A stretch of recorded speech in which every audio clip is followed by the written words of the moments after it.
Hello. It's improvement today. A little better. Getting better. Getting there. Slowly. Oh, I'm in the dark right now. Gotta turn on some lights and go pick up the puppy poop.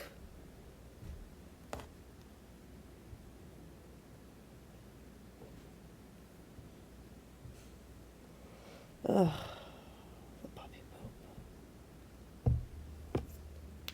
Hopefully they don't rush me and step in it.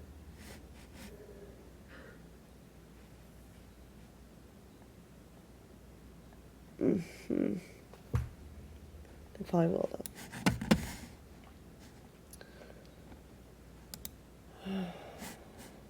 Let's try. We will try.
Yeah.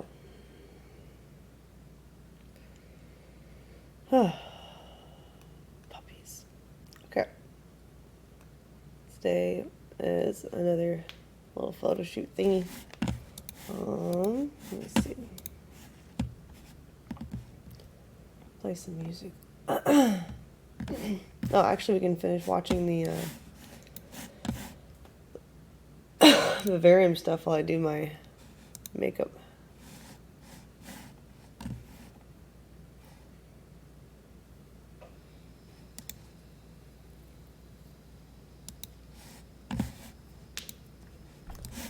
This is Pandora, my 1,000-gallon cloud rainforest vivarium, complete with lush tropical plants, fungi, and an established menagerie of creatures that live in a harmonious food web, a thriving tropical ecosystem within glass.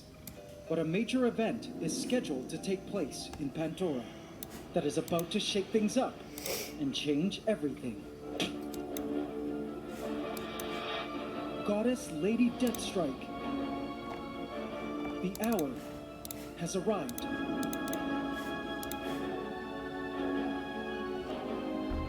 Your spawn is ready to emerge into a brave new world.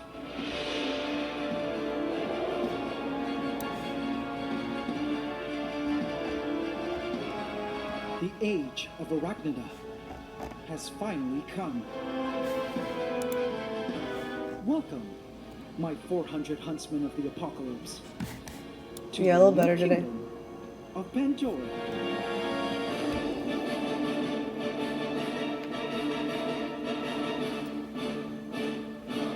He's releasing the spiders. Run free. Please subscribe to my channel and hit the bell icon. Welcome to the AC fam. Enjoy. Onto the fertile soils of Pandora, I placed the holding container of our giant huntsman spider, Lady Deathstrike, and her hundreds of newborn spider babies, also removing the plastic that kept the horde of babies contained. And just like that, the historic introduction event of huntsman spiders into our rainforest was complete. Something I've waited weeks for. You see, spiders are some of the world's most important predators, and I knew they would surely have a great impact on this rainforest. I was so happy to see the spiders all inside. Pandora had entered the age of Arachnida. But before opening up this container to set our Lady Deathstrike free, there was something important I needed to do first. Look at that abdomen. It was so skinny and practically imploded. She hadn't eaten for weeks during the entire incubation period, and all this time was 100% dedicated to protecting her egg sac until the arrival of her babies. Her last meal before this great fast was her ex-husband, Kiro, whose crumpled remains still lay on the floor of her container. So, needless to say, Lady Deathstrike could eat a cow right now. Now, huntsmen normally eat insects, and there were plenty of insect prey here in Pandora for her to eat. But when desperate, huntsmen are known to eat larger prey. Uh-oh. So my fear was that if I were to let her go now, she might choose to go for the larger animals, namely the geckos and tree frogs of Pandora, which is okay, seeing as this tank is supposed to be an ecosystem, with creatures eating other creatures for sustenance. But I would prefer the vertebrates start breeding first, before they start becoming prey to other animals. Oh. So, my solution was to feed our Lady Deathstrike some crickets now. Yeah, so fatten her up first, and then throw her in there. So she would from then on, hopefully, start eating mostly insects once free, and leave the frogs and lizards alone for now. I placed in a couple crickets.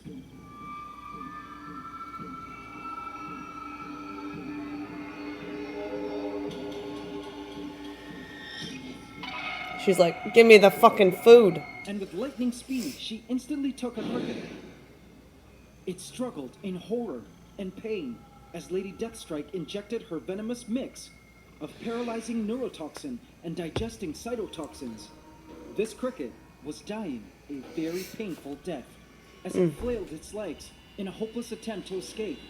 Lady Deathstrike could feel the vibrations of the second cricket nearby, so she approached it.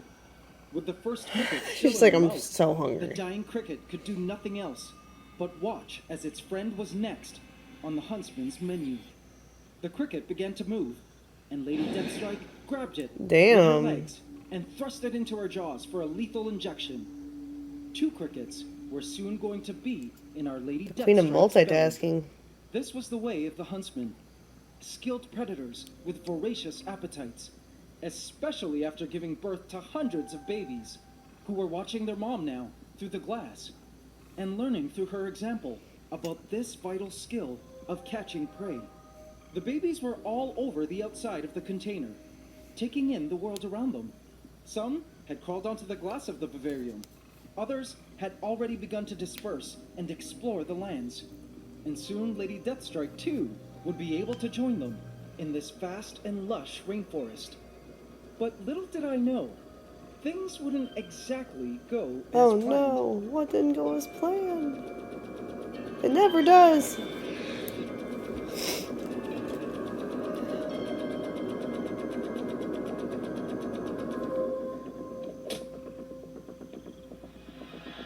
Ooh. I have a surprise for you guys. Turns out these spiders weren't the only ones having a grand homecoming today.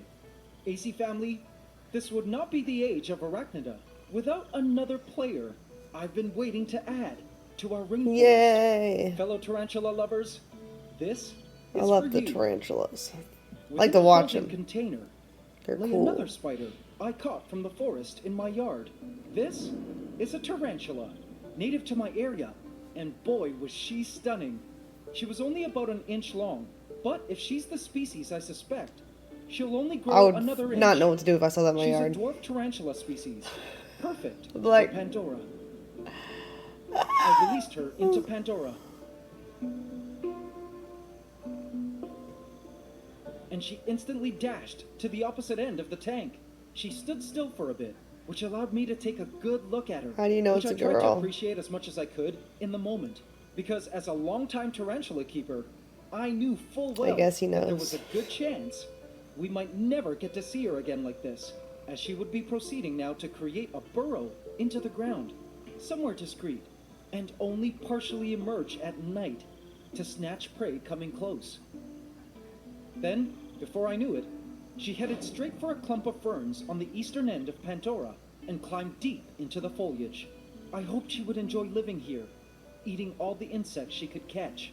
Though I'd already accepted to never see her again, I had no idea that I was actually in for an interesting surprise later on. But meanwhile, as I saw our tarantula disappear into the ferns, I spotted another predator that was now well established in these lands on the hunt. A land planaria slithered along the glass. These things are my worst nightmare. The It fuck is reached that? around in search of prey. In case you're new to these guys, these land planaria belong to a family of land flatworms called Ew. Geoplanidae, and they're carnivorous. They feed on other Ew. invertebrates by hunting, attacking, and capturing using physical force and the adhesive and digestive properties of their mucus. I once saw one eating a Yuck. newborn cricket freshly hatched from its egg. So nasty. What I do find cool about them, though, is how they move. They don't squirm like earthworms do to get around, but rather move by way of microscopic hairs called cilia that push the worm along smoothly. Oh, I spotted a springtail. It better watch out. Oh, it managed to hop away. That was close. The worms actually have a pair Looks of like a eyes, bean sprout. as you can see there. That baby cricket better watch out. Owners of planted aquariums know about their relatives, the aquatic planaria, because they infest tanks and can be a nuisance, exactly like these land planaria are for terrariums. They just showed up one day, assumingly introduced via the plants, and were now a permanent fixture in the rainforest. But going back to the crickets, as a herbivore and prey creature, they dominated Pandora. A massive female came stomping through the foraging territory of the marauder ants. She was fat, pregnant, and looking for a place to lay her Wow. eggs. It's a big woman. At this size, she isn't bothered by any of the ants in the lands, and is a true titan. It's actually quite amazing to see her standing next to a baby. The size difference is staggering. Wow. A marauder is chasing her away here, as these are restricted foraging grounds of the marauders. Only smaller critters allowed here, like baby crickets and soul creatures, like that springtail. With her ovipositor, the cricket feels around the earth for the softest soils into which to lay her eggs.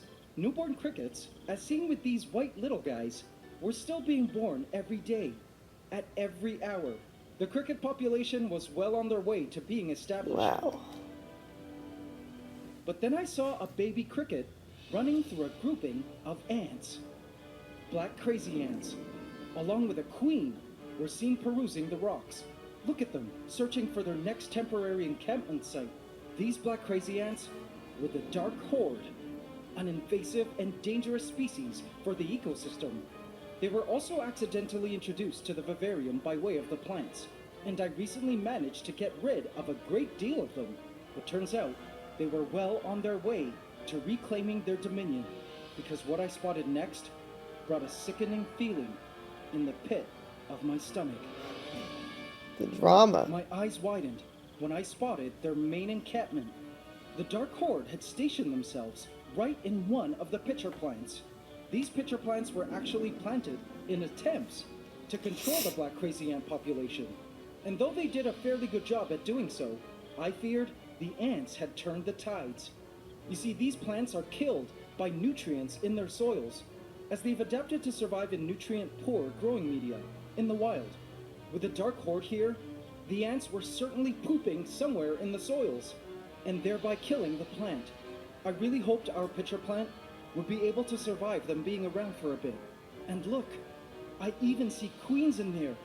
No brood yet, but nevertheless, the threat of the Dark Horde returning to power was imminent, and the ants looked like they had a plan in mind. Little did I know, they did. Plans to reignite an ant war, but this time with some new opponents.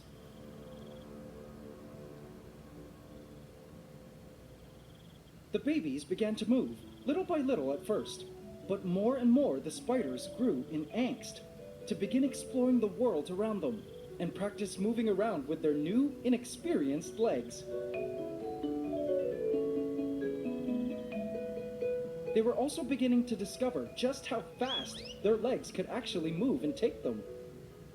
Lady Deathstrike was still working on her 2 crickets, taking her sweet time. Now, a lot of you were concerned that adding 400 baby huntsmen would kill the ecosystem and eat everything. However, have a look at this. See the size of the moving babies? As we move further and further back, you can start to see the true scale of the vivarium. It's a massive garden, even for a spider the size of Lady Deathstrike. As for the babies, they were actually quite stunning, with the most beautiful stripes, inherited from their father. They each had 1, 2, 3, 4, 5, 6, 7, 8 eyes, and as you can see, they're easily excitable. It was hard to capture their movement bursts in focus. They were so fast. But more and more, the spiders became comfortable with using their legs.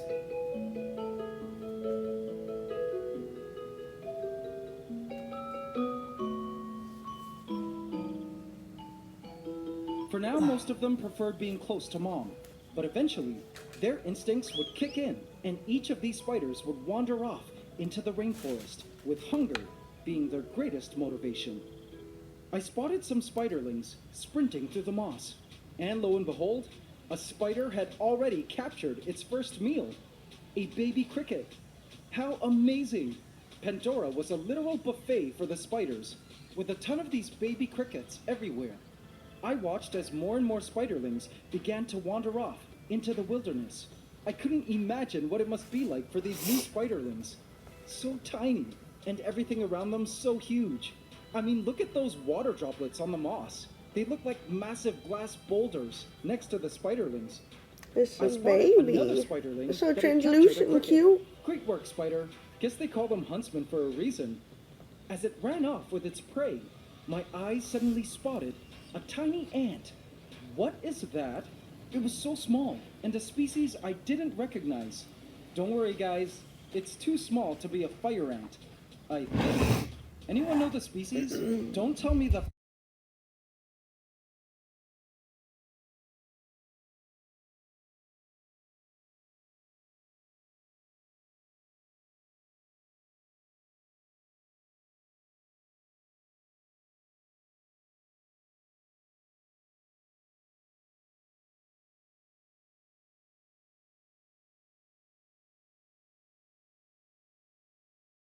moss to eat.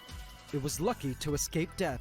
Another cricket came dangerously close, like this tiny mite, also an arachnid.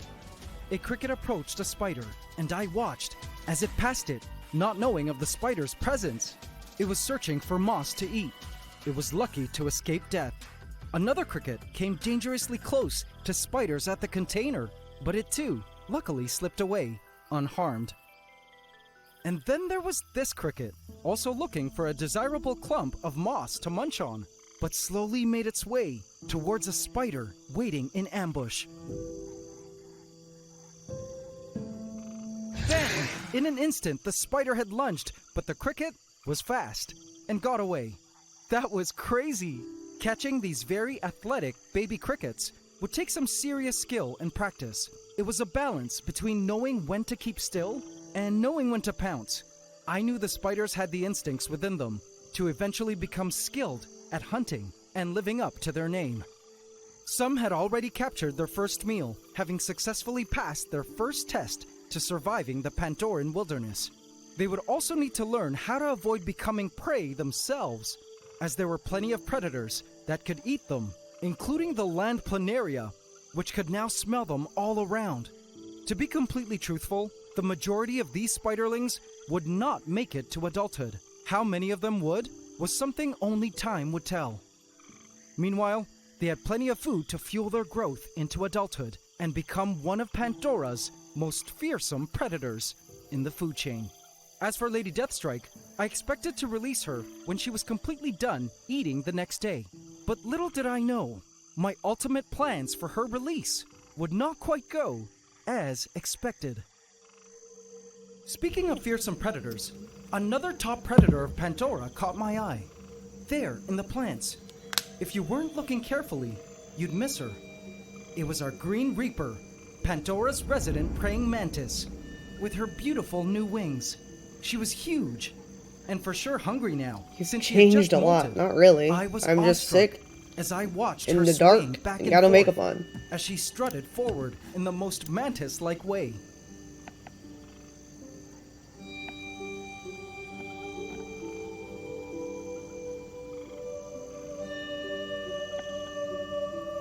Yesterday you said you're so ridiculously sick, but you're still beautiful. Get well. And I looked worse than I do today.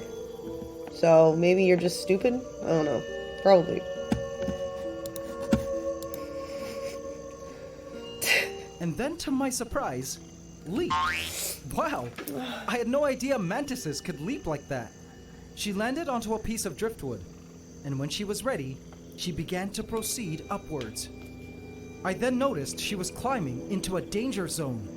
This wooden cavern was the den of our resident sunskink, who is often seen lounging here. For sure he could see the Green Reaper from within the darkened shadows of the driftwood, and I held my breath, hoping he wouldn't emerge like the gold-scaled dragon that he was, to attack or eat the Green Reaper. She moved cautiously up and came out atop the driftwood safely. Thank goodness. In Pandora, you just don't know who can come showing up out of the darkness, you know? She looked around to decide her next move, then proceeded forth.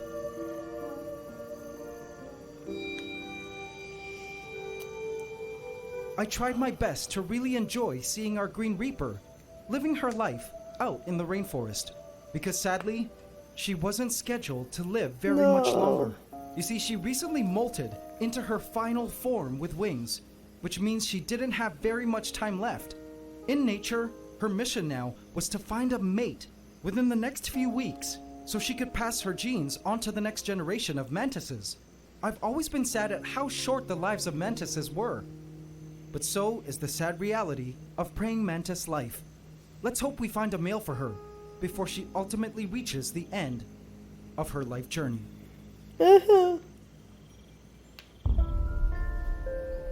Night fell in Pandora, and the misty air blanketed the lands, covering everything with dew.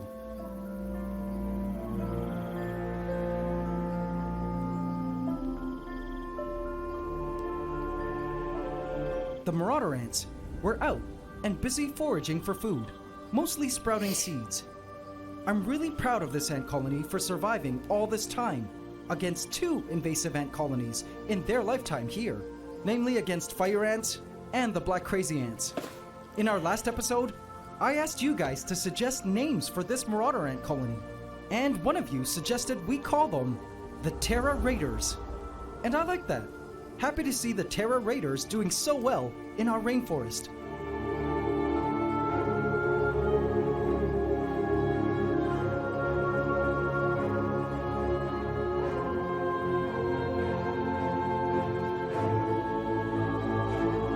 Our newest ant resident in Pandora, an orange carpenter ant, was spotted wandering the ferns in search of food.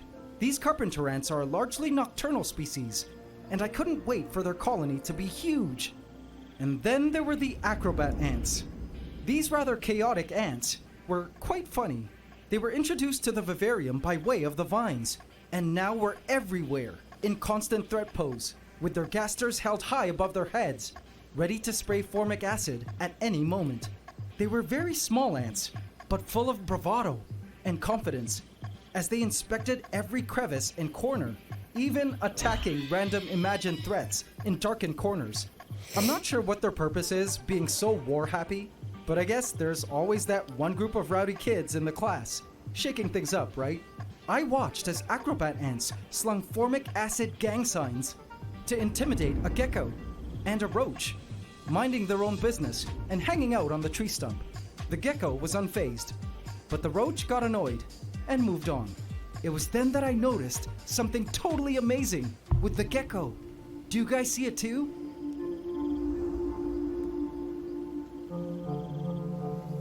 Look at her torso. She got spots. She was pregnant. Oh. You can see those two light-colored bulges through her Thought she was skin. fat.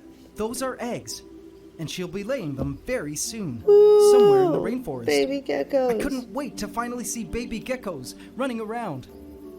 I spotted a huge snail sliding along the driftwood, and I smiled because this was the same snail we spotted many episodes ago, but back then it was much smaller.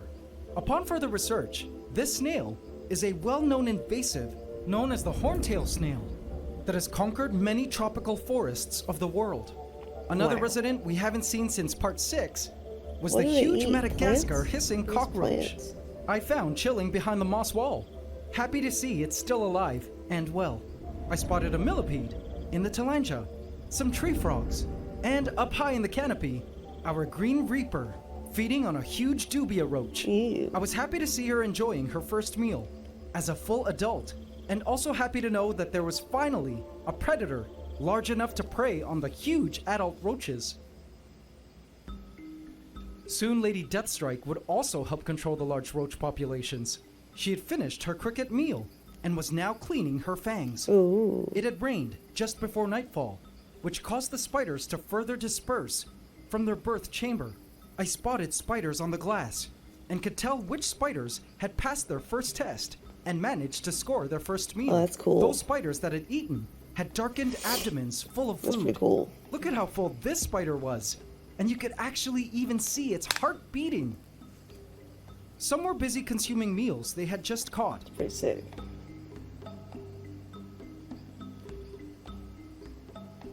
A newborn cricket was wandering about, perhaps only a couple minutes old, and luckily the spider it came in contact with had eaten and wasn't interested in it.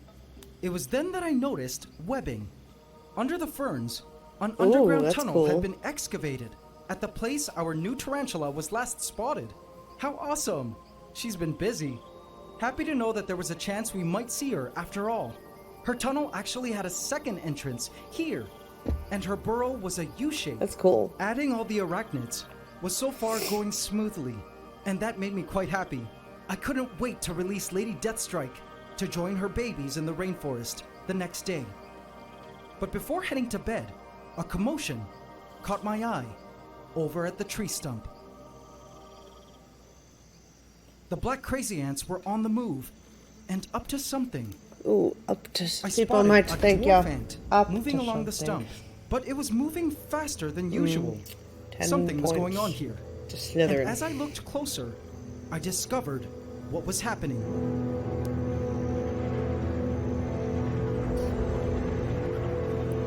The dwarf ants had decided to nest in the driftwood, and members of the Dark Horde were chastising them.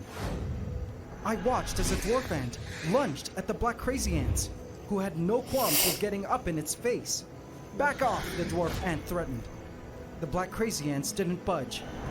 The black crazy ants slithered around and knew they were much faster than the dwarf ants to feel threatened. It seemed the black crazy ants wanted in on where the dwarf ants were nesting, probably to steal their young to eat them. The dwarf ant stood its ground bravely and lunged when they got near. Suddenly, I watched as a black crazy ant blasted the dwarf ant with a cloud of formic acid, which sent the dwarf ant fleeing to a corner. In pain, it tried to clean the Aw, acid from its poor thing. antennae. The injured dwarf ant decided to flee the scene as more dwarf ants emerged to fight the Dark Horde. This was where their nest was, and they were willing to fight the Dark Horde with all they had. It was crazy to see this because the dwarf ants were usually left alone by the other ants and were generally friendly in nature, but seeing them now in defense mode, I was I rooting placed for my them ants in and defense hoping they mode. would win. And I end my watched as the turn. black crazy ants ran all around the defensive dwarf ants, as the dwarf ants were defending their home base. The black crazy ants really wanted in, through their nest entrance, but the dwarf ants weren't going to let it happen. They were armed with little stingers, and if the black crazies got too close, they'd be sorry. The dwarf ants held their ground against the dark horde, and luckily were managing them well. Had the dark horde been as big as they used to be before I called out the numbers, these dwarf ants would have been dead meat. But after the incident, I watched as the dwarf ants began transporting their colony to another hole. Guess they felt their current location was much too dangerous. They even brought their young virgin queen elates to the new site. Crazy to watch once again how invasive creatures can displace native ones in an ecosystem. But this all showed me that the great ant war of Pandora was not over, and that the Dark Horde was still a threat that we needed to keep our eye on and control for the sake of the ecological balance and all life in Pandora.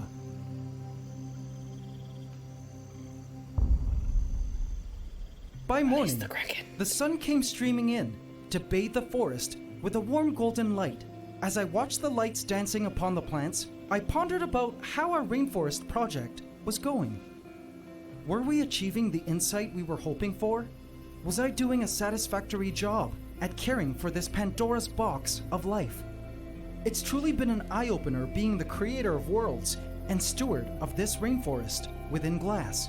The lives of all the living beings in this vivarium continue to blow my mind. I often wonder if our entire planet is also a huge sacred garden of a vivarium that a bunch of aliens, Evangelion God, vibes. or some other narrating voice. immense entity out there is caring for and observing as they continually introduce new members to the system and schedule historic events to take place. Was that how life on Earth was formed? Some Well, creator last of worlds episode vibes. slowly and carefully adding to the planet and observing his creation from the other side of some containing proverbial glass? I wondered if it, they, or he was happy with how everything turned out, happy about how we humans have progressed, survived, and overcome great adversity as a species.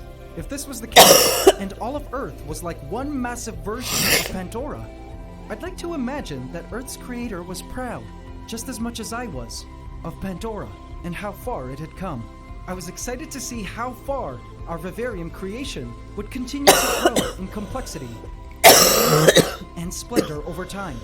And it was then that I realized that Pandora was not just a biological project, but in a lot of ways was also a philosophical and spiritual one.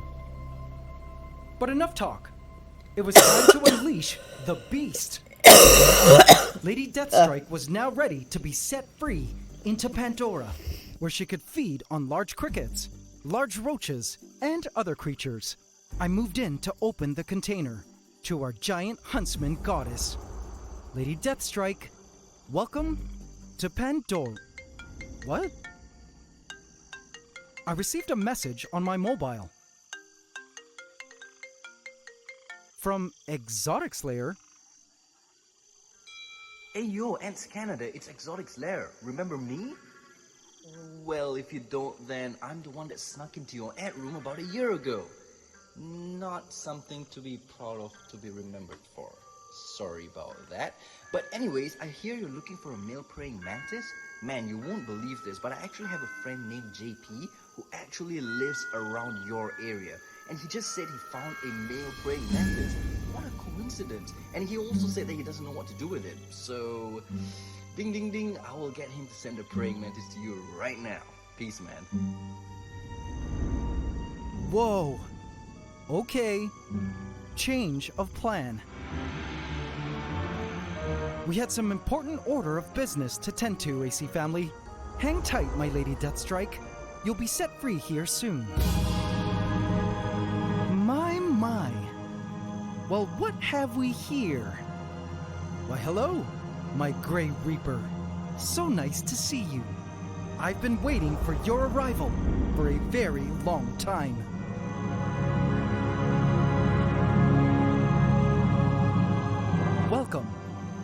to Pandora.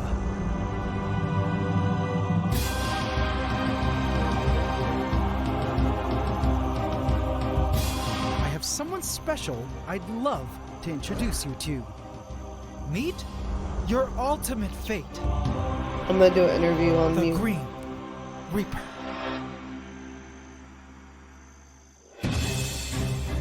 Vote in my community tab to affect this story.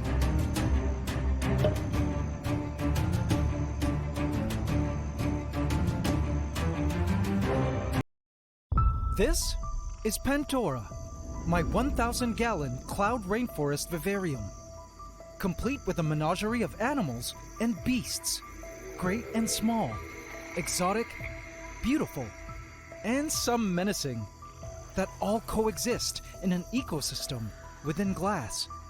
Having this slice of rainforest in my home has been one of the most gratifying experiences of my whole life. That wasn't until last week, when Pandora, my ultimate biological dream of a project, became my greatest nightmare of a crisis.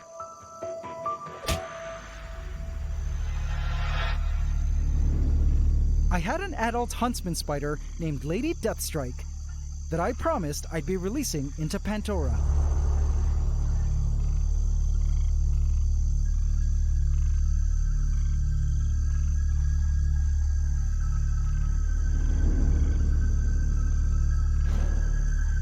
I opened the huntsman's container and left it there for Lady Deathstrike to come out on her own time. I left Pandora to be for the rest of the day.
Subscribe to my channel and hit the bell icon.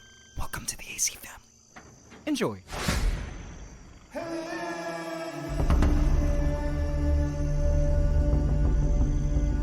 I couldn't believe the doors were opened. How could this happen? Well, actually, I knew how it happened. The magnets that hold the glass doors of the vivarium shut have been growing somewhat weaker and weaker over time. But I never imagined the weight of the doors would open the vivarium on its own. I distinctly remember closing the doors before I had left. Something must have pushed it open while I was away. But what?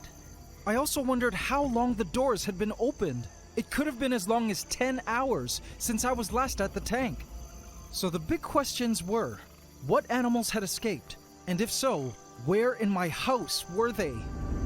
What made matters worse was that I had left the door of the ant room open that whole time, so they could literally have been anywhere in my home. I didn't know it yet, but I was in for an interesting journey and species hunt that would lead me to the answers to all of these questions. First things first, I made a list of all the animals that were of the utmost concern. Included in the list were creatures that I was afraid might actually die if they were living in my home long enough, like the tree frogs, which need moisture, potential pests that could be problematic if loose, and creatures that would cause me to die if I ever saw them loose in my home. This list would help me find out what animals escaped and needed to be recovered. But of all the animals that could have possibly broken loose, there was one in particular I was most concerned about. I began to take inventory of the creatures in Pandora. And peeking out of his driftwood hollow, peering through the mist, was our resident sunskink. Yay! He was out sunbasking on his driftwood, looking at me with a sort of casual smirk. "Sucks to be you," he said, staring at me through the glass, with his full happy belly of crickets. He had it made here in Pandora, with a fully established cricket population all around him, so it was no surprise that he chose to stay in the sunskink paradise. In the last episode, I asked you guys what we should name him, and several of you suggested Smaug, the dragon antagonist from J.R.R. Tolkien's 1937 novel, The Hobbit, who guarded his gold and treasure. This to me was a perfect name, as I've been calling him Pandora's golden dragon with golden scales and side speckles that resembled coins. Thank you, Smaug, for staying in Pandora. He'll get used to his name soon, I'm sure. I then spotted another predator, the Green Reaper, our resident praying mantis female. I was happy to see her in here too. What struck me as crazy though, was how fat she was now. In the last episode, she had totally devoured a male suitor that I attempted to introduce her to, but that she rejected. I believe she may have eaten once more after that, because look at that abdomen. How much can this mantis fit in her belly? Seriously. Wow.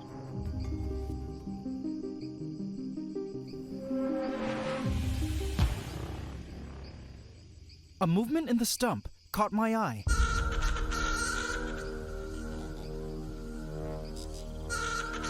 Oh no!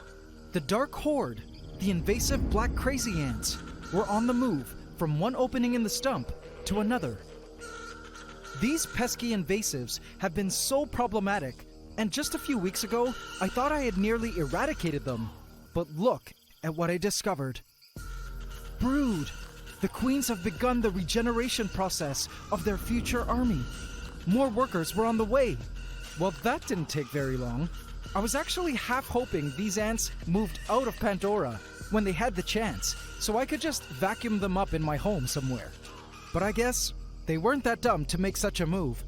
The most we could do was support the growth of the other native ant species in Pandora, their competitors, so the Dark Horde's growth rate slows down. But this sight was not good. Speaking of the native ants, you won't believe what I spotted as I was checking up on them. The acrobat ants were busy in the asparagus ferns, tending to their ant cows. They had discovered the scale insects as a source of sweet honeydew a week ago, and were now protecting the scale insects aggressively from other ants, like the Dark Horde. I watched as the acrobat ants rested protectively over the scale insects, which had grown so much now.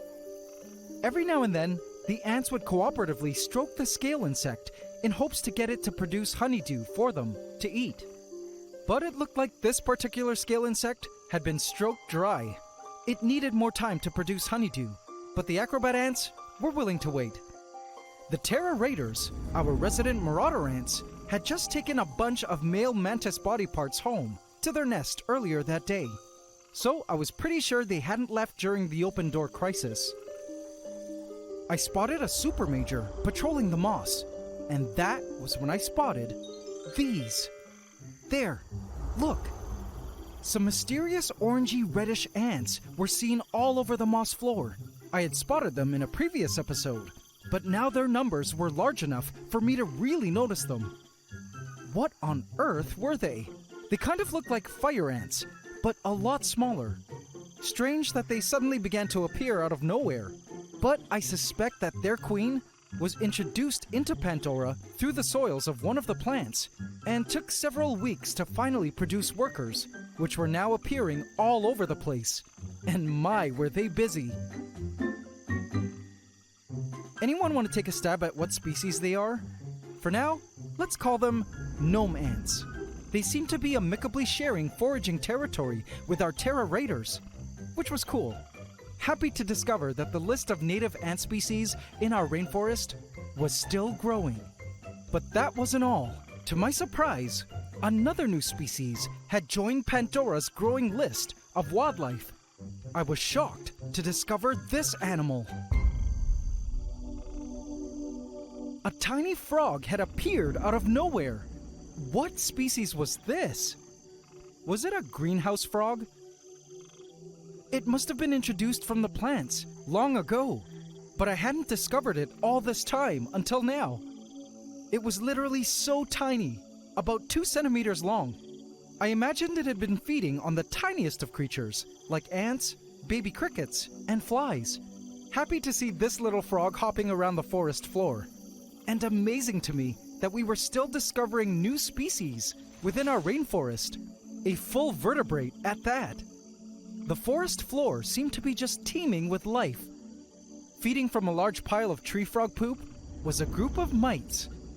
I loved seeing the soil creatures of Pandora doing their thing, helping to break down waste into usable fertilizer for all the plants and mosses. It always blew my mind how in nature, it seems one animal's byproduct and waste is some other creature's food. Check out this tree frog dropping, which was still kind of shaped like a cricket, that the acrobat ants were managing to find edible bits from. In nature, nothing goes to waste, and I was pleased to see evidence of the cycling of nutrients everywhere in Pandora. I knew the soil creatures were effective fertilizer producers because the plants of the forest were flourishing now, more than ever, especially the asparagus ferns, who were non-stop sending out new shoots.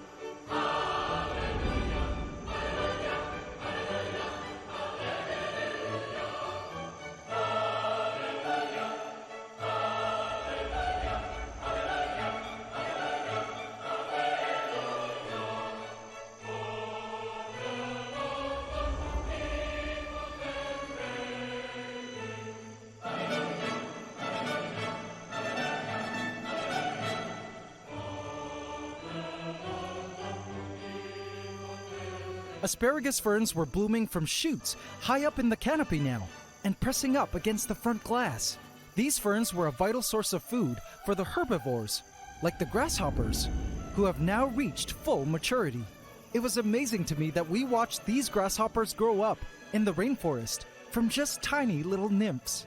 Of course, close relatives of the grasshoppers, the black forest crickets, now abundant in the lands, with a constant self-renewing population, were also prolific herbivores, mostly controlling the moss growth.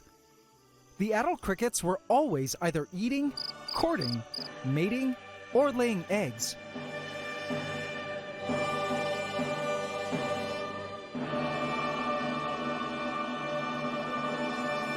But the apex herbivore of the lands lay quietly under the lemon-lime philodendron.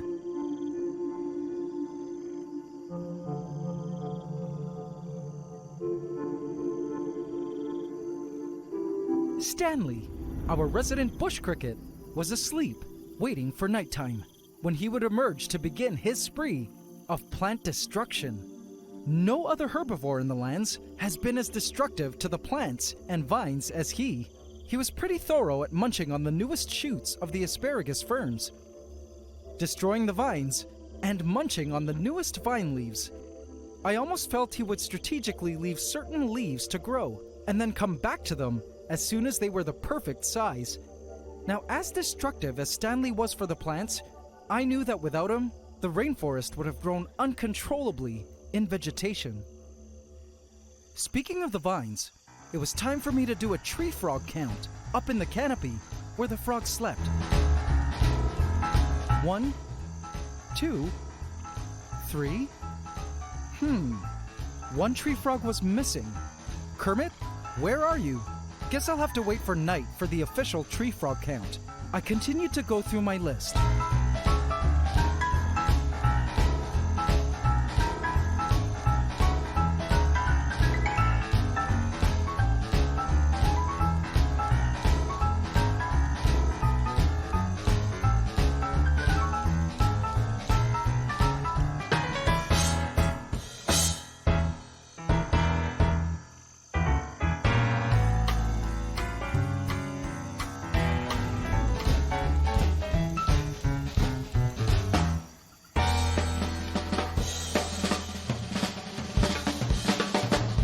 And then, we come to my worst nightmare.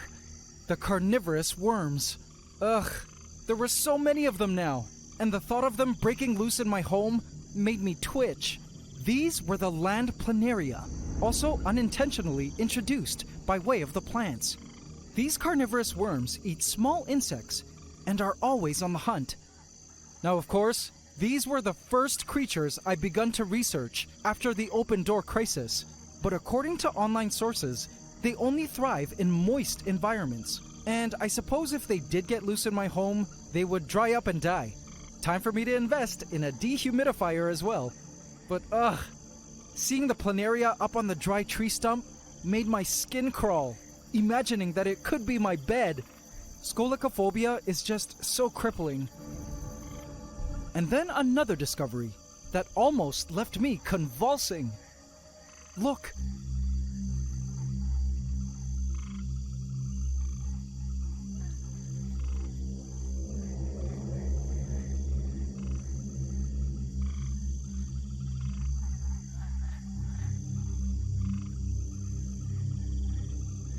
What is this long black thing? Is this a horsehair worm? Ah! For those of you who don't know what a horsehair worm is, praying mantises and other insects can get infected by these black parasitic worms called horsehair worms by drinking water contaminated with their eggs, or in the case of mantises, by eating prey that drank horsehair worm egg contaminated water. We've all seen the viral shorts, I'm sure. These worms develop inside the mantis, then when ready to break out, take control of the mantis's body and nervous system to seek out a body of water to drown in, which causes the horsehair worm to bust out of the mantis and enter the water, where it lays its eggs, which starts the horsehair worm life cycle all over again. Discovering this horsehair worm-like thing in the asparagus ferns sent me hollering. What was worse was it was in a place directly under where the Green Reaper had eaten the male. Ah! Could this have crawled out of the male mantis's body while it was being eaten? Furthermore, could our Green Reaper now be infected with horsehair worm? Was that why she was so fat now? I wanted to cry. I guess we'll just have to see if one day we find the Green Reaper in the pond. I prayed we wouldn't. And now to address the pink elephant in the room. The huntsman spiders. 2 weeks ago, I had released around 400 newly hatched huntsman spiders into Pandora, and indeed, I could still see them all around the rainforest, and they were definitely growing bigger. It was impossible to tell if any escaped though, as they were so small, and I wouldn't be able to tell anytime soon. Anyway, I wasn't too afraid of the babies. Let's just be optimistic and cross them out as a species of concern, for now.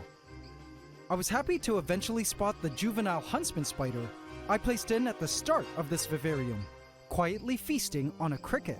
He or she was starting to get quite big.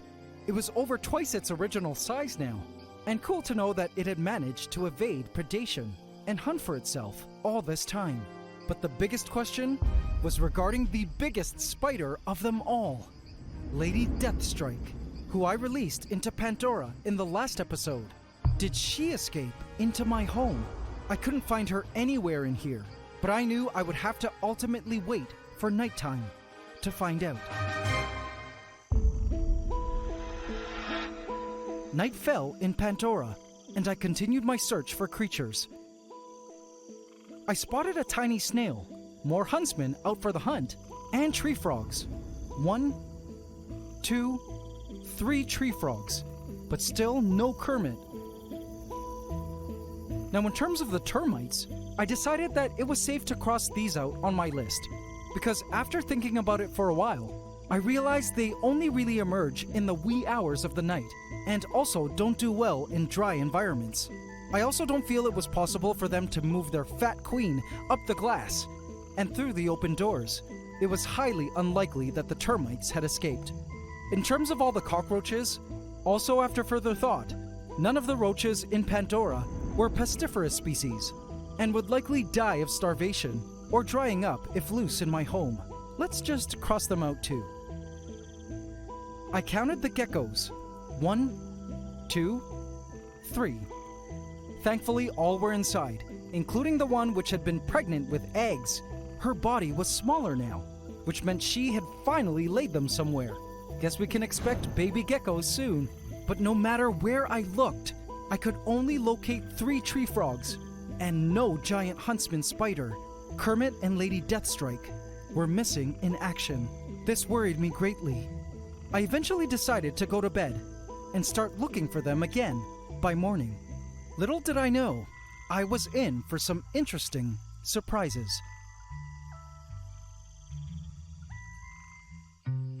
It was 5 a.m., and visiting Pandora, I was shocked to see a movement in the darkness.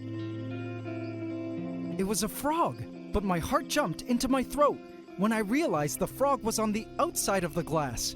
Wait a sec, I rushed to turn on the lights in the ant room.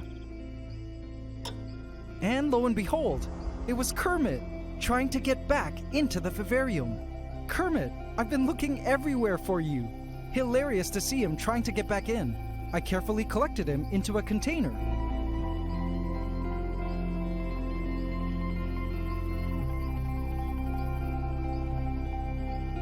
And placed him back into the rainforest,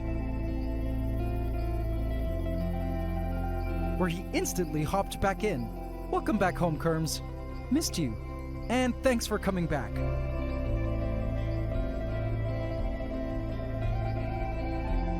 Over the next few days, I continued to look for Lady Deathstrike everywhere in Pandora, as well as in my home. I kept my eyes peeled as well for any baby huntsman spiders, roaches, crickets, land planaria, yuck, or anything else that might have escaped Pandora and didn't belong in my home. For about a week, I checked shoes before putting them on, curtains, under furniture, plants, and anywhere I thought a giant huntsman might want to hide. And finally, several days later, very early in the morning, the most unexpected thing happened.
Caught!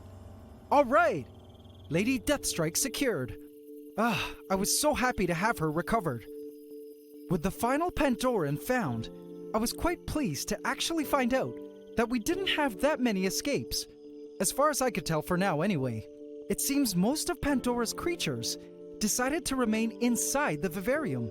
Guess it was a good sign that the environmental conditions within the tank were pretty ideal compared to what lay beyond its glass walls. With regards to Lady Deathstrike, she was the most concerning escapee on my list. Not because I was terrified of her, though to be fair, she was pretty menacing looking, but because, in a weird way, after caring for her for so long, watching her mate, give birth, and protect her egg sac, and eventually release all her kids into the rainforest, I loved her at this point. I wasn't afraid of her, because I knew deep down that huntsmen are categorized as not being of medical concern to humans, meaning their venom is quite weak, and you would suffer some pain and swelling from a huntsman bite, at best, assuming you weren't allergic. But these giant spiders, contrary to the movies, aren't even aggressive, and will always choose to flee, only biting as a last resort for survival.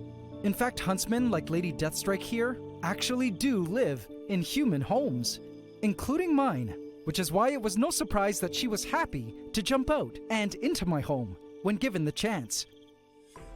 As mentioned in a previous episode, I live in Southeast Asia now, located right smack in the middle of a tropical forest, and geckos, huntsmen, ants, and more often manage to make their way into my place without paying rent. I'm pretty used to it now, and anyone who's lived in the tropics or Australia knows exactly what I'm talking about. But living out here among the trees, bugs, and beasts has taught and inspired me to be peacefully integrated with nature. At this part of my life, I've been trying my best to live sustainably, growing my own food while also running a small-scale private rescue for pet animals needing homes. I've learned that we people eventually find ourselves needing to get back in touch with nature. Every time I stare into Pandora, enraptured by its beauty and purity, I'm reminded that there seems to be a part of us all that gravitates towards the natural world because we are an inescapable part of it.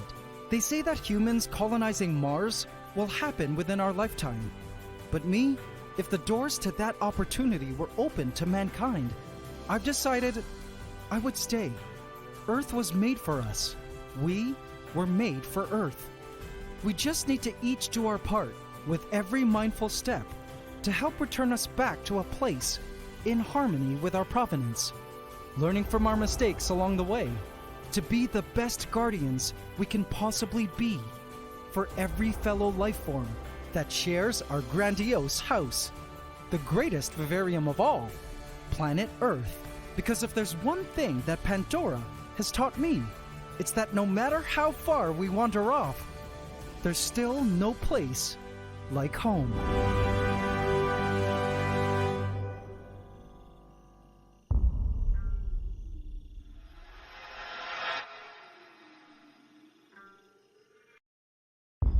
Welcome to Pandora, my 1,000-gallon cloud rainforest vivarium, a personal biological project of mine where I've created an entire tropical ecosystem within glass. It's undoubtedly been the most mind-boggling experience, watching the vivarium and all its living creatures live out their lives as they would in the wild. And so far, despite the never-ending highs and lows, the rainforest ecosystem within has been surprisingly stable. That was until last week, with the sudden appearance of some unwelcome creatures. I spotted a swarm of ants on the forest floor. They looked like a new species of ant I hadn't seen yet in Pandora. Or... wait a sec. No, they're not new. These were the Terra Raiders. But why do they look different and not as smooth? As I looked closer, that was when I realized what I was actually looking at. Oh no. Mites. And turns out, these mites weren't the only unwelcome guests appearing in the rainforest this week. I was in for the craziest surprise. Please subscribe to my channel and hit the bell icon. Welcome to the AC Fan. Enjoy. A super major came crawling along the forest floor, completely riddled from head to cloaca with mites. It looked so itchy and uncomfortable, and it pained me to watch as the super major crawled along, heading back home after a foraging expedition.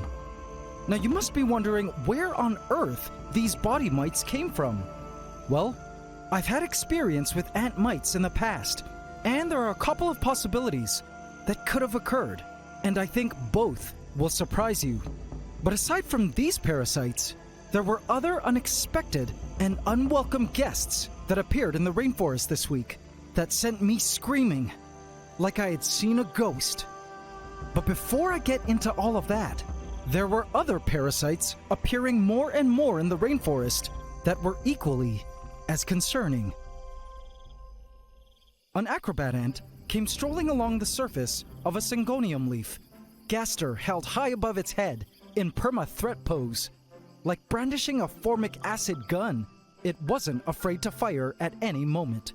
Now usually these ants are out to cause trouble, but today they had something else on their mind. It looked like it was invested in something on the surface of the leaves, as it licked its surface with delight and great interest. It was then that I noticed the fuzzy herd not too far away. Aha! Mealybugs. The herd was producing the good stuff that our acrobat ants were relishing. I had a feeling this symbiotic partnership might happen at some point. So if you're new to mealybugs, these fuzzy plant insects are a type of plant parasite that sucks on the inner sap of plants. A gardener's nightmare, to be honest. But for ants, they are a dream to stumble upon because of this. They produce a sweet poop called honeydew, which is full of nutrients. Now, we've already seen the acrobat ants tend to populations of scale insects, also plant parasites that produce honeydew, which they drank directly from the insects. But in this case, the mealybugs posed a bit of a challenge to the ants. They couldn't get near them because of the fuzz. Have a look at this mealybug colony, completely enveloped in the fuzz. That fuzz is a waxy type substance that is super sticky, like a spider web. And if you look closely, it looks like an ant already had the unfortunate event of getting stuck in the wax. Let's pretend to be an ant for a sec and try to touch some of the waxy fuzz.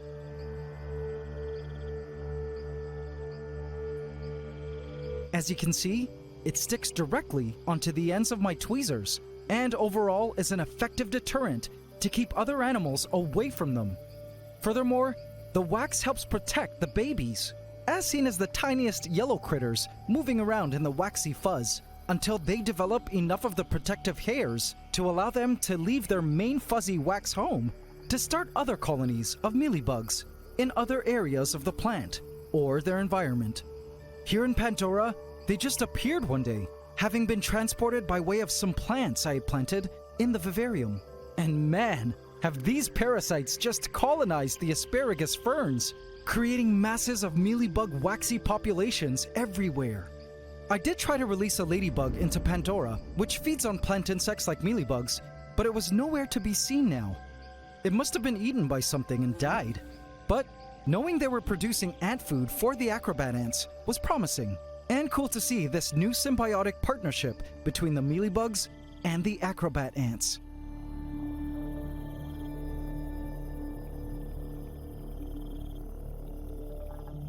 The mealybugs were also helping to control the growth of all the plants, because sadly last week, the rainforest's principal herbivore, Stanley, our bush cricket, who had lived here since the beginning, had died. And in his absence, the plants of the rainforest had taken full advantage, especially up in the canopy.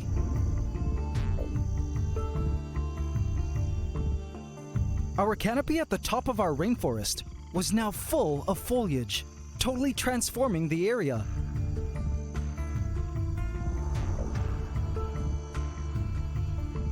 Our sleeping tree frogs were loving all this new leaf cover in their viney bedrooms. I then spotted our new praying mantis. Last week we also lost our primary praying mantis, the green reaper, who died after laying her ootheca, an egg sac, which I was watching like a hawk every day in hopes baby mantises would hatch from it.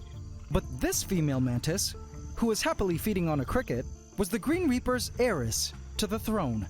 And she also loved being up in the canopy, where she snatched passing insects along the vines. Speaking of egg sacs, there was another mother caring for her egg sac that I was also keeping an eye on. Lady Deathstrike, our resident giant huntsman spider, stood unwaveringly by the rock waterfall, clutching her round dome-shaped egg sac against her body, protecting it with her life.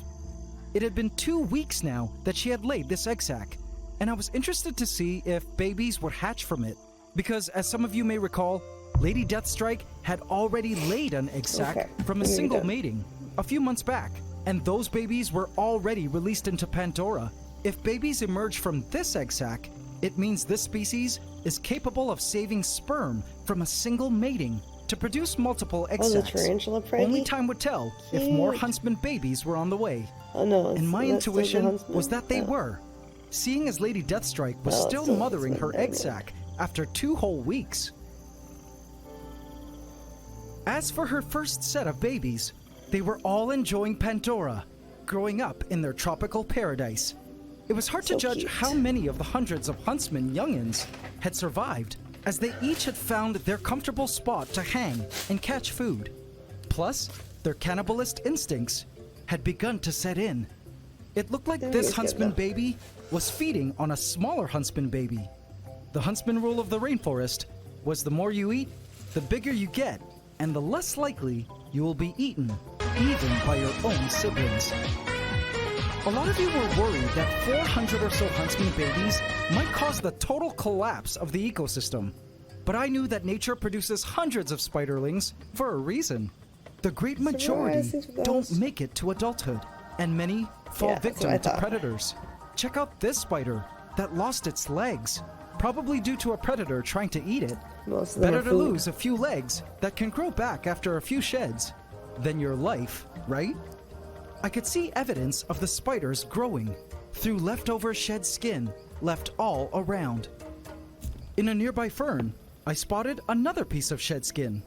This might look like a dead roach, but nope, because if you look up there in the driftwood, you'll see who it belongs to.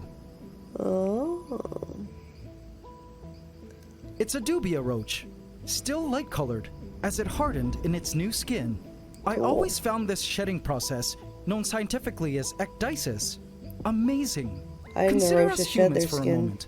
We humans don't need to shed like arthropods do, because our skin cells are constantly renewing, then shedding and flaking off as we scratch, sweat, or go about our own business in life. But all arthropods, from insects to arachnids, have a hardened shell as skin, which is awesome for protection. But the drawback is it's not so stretchable and self-renewing like our skin. So all arthropods cool, though. need to constantly shed as they grow. A new layer of exoskeleton develops underneath the exoskeleton, and they shed, exposing their new exoskeleton, which at first is soft and white. During this period that the insect is hardening, the new skin expands to That's the cool. new size, larger than their old exoskeleton, and it develops melanin to darken in color.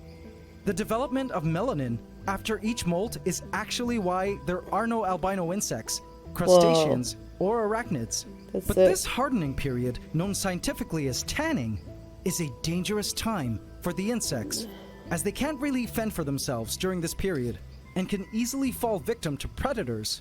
So this roach is smart to crawl into this wooden crack like this. But now on the topic of arthropods transiting into new life stages as they grow, this brings me now to addressing the mites on our ants. Here's where things get interesting, guys. So in my experience with keeping ants, there are two kinds of ant body mites.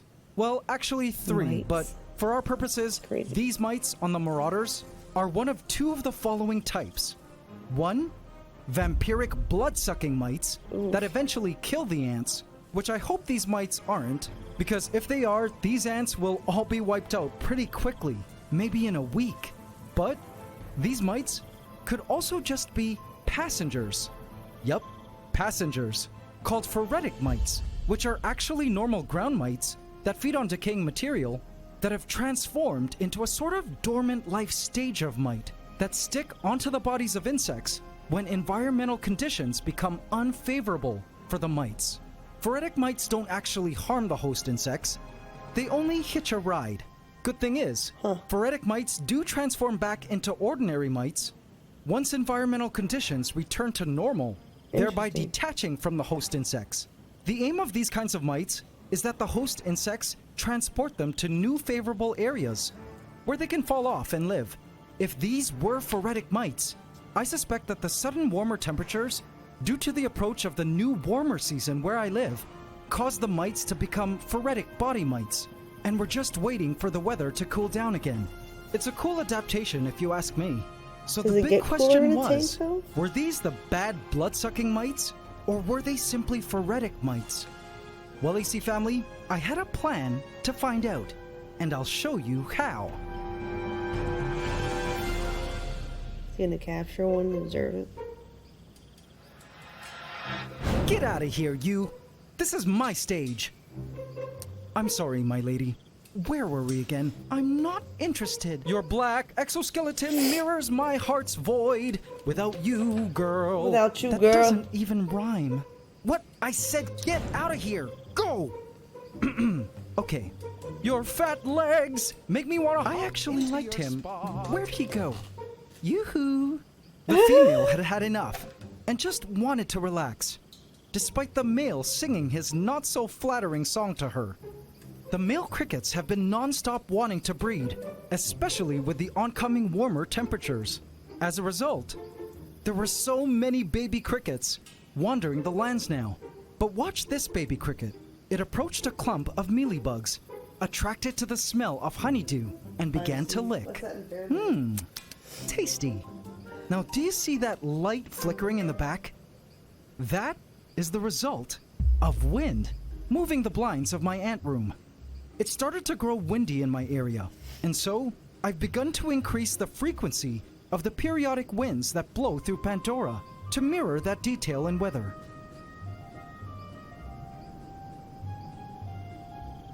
The wind in Pandora is produced by an electric fan set on a timer that blows fresh air into the vivarium from the outside, creating the most refreshing breeze flowing through the forest. It was actually quite therapeutic to watch.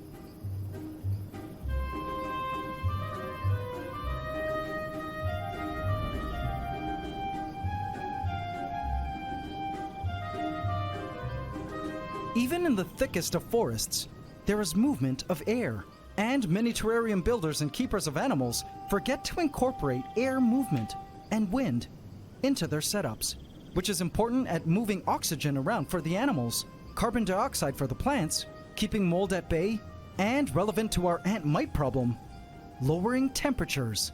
You see, I suspect that the sudden heat wave that happened last week caused the ground mites to become phoretic. All I needed to do was simply cool temperatures down a bit, a couple of degrees, and the mites would simply proceed to their next life stage and become regular mites again. So instead of the 4 times a day that the fan used to turn on, I increased the frequency of the wind to occur every other hour. Only time would tell if this would help relieve the ants of their mite problem. But another adjustment I made to the climate to help lower the temperatures was this. Rain. I loved watching it rain in Pandora. There was just something so calming about watching storms roll through the rainforest. The waters were life-giving and cleansing, and it seemed almost spiritual every time Pandoran rains blew through. Yeah, did the mites have mites?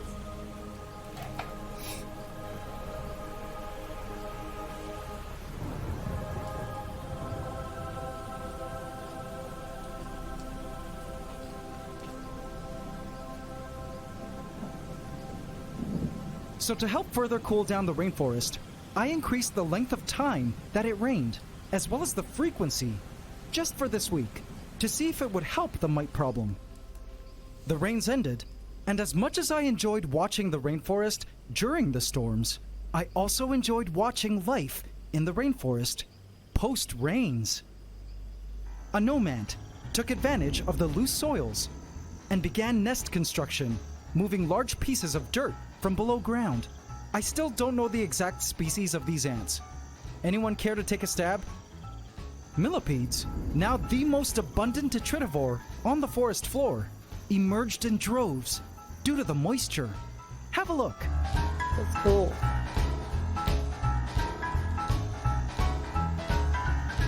These lighter colored millipedes had just molted and were in the process of tanning, but knew the moisture would be excellent at softening their favorite food types along the forest floor.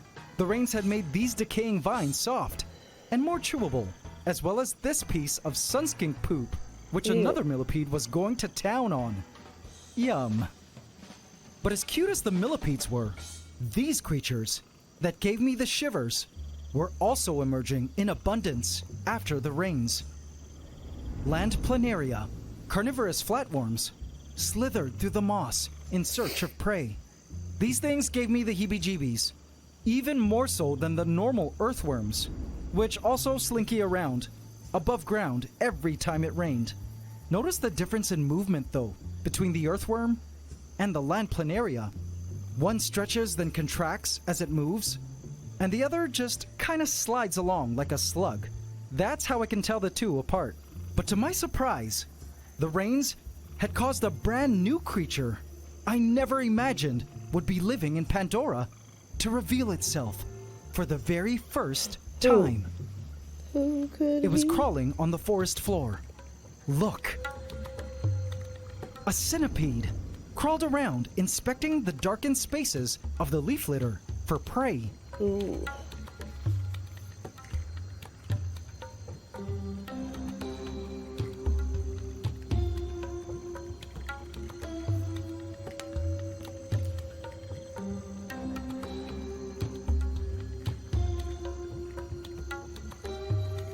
I couldn't believe we had a centipede in the rainforest.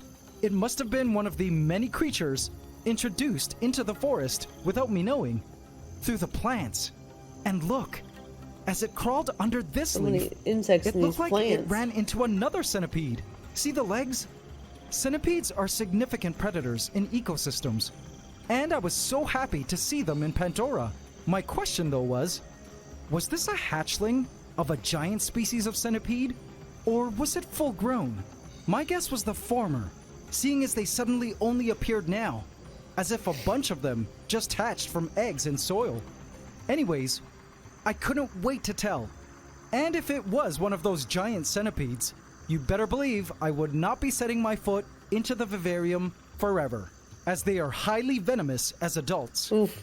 I hoped it would eat the planaria. The rains also brought joy and new life to the plants, especially the mosses. Have a look at how beautiful this species of moss is, as it captured beads of water that look like perfect giant glass balls.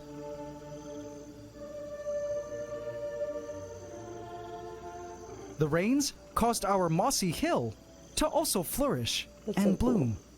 Now, speaking of this mossy hill, this is the territory of our resident sunskink Smaug. But I had grown worried over the past few days. I'm sad to share that Smaug had strangely gone missing. It was now the 4th day that Smaug has been nowhere in sight. I would usually see him basking during the day at all his favorite spots, but not these past 4 days. This began to worry me greatly, and obviously the idea that he had died haunted me. It's haunting me. Especially because I had traumatically lost 2 of my favorite animals over the past week. But I suspected that Smaug was perhaps laying dormant due to the heat, hiding out deep inside his mossy hill. I made sure to always smell the vivarium for the stench of a rotting carcass. But so far, all I could smell was the usual refreshing zing of tropical plants and moss. I resolved to look inside the hill with my endoscopic camera if he continued to go missing the next day.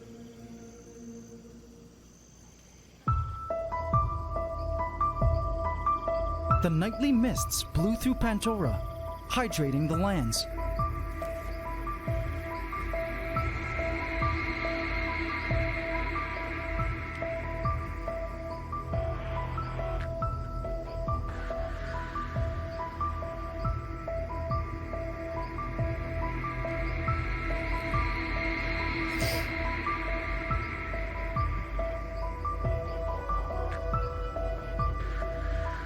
A gecko had emerged to begin its nightly hunt.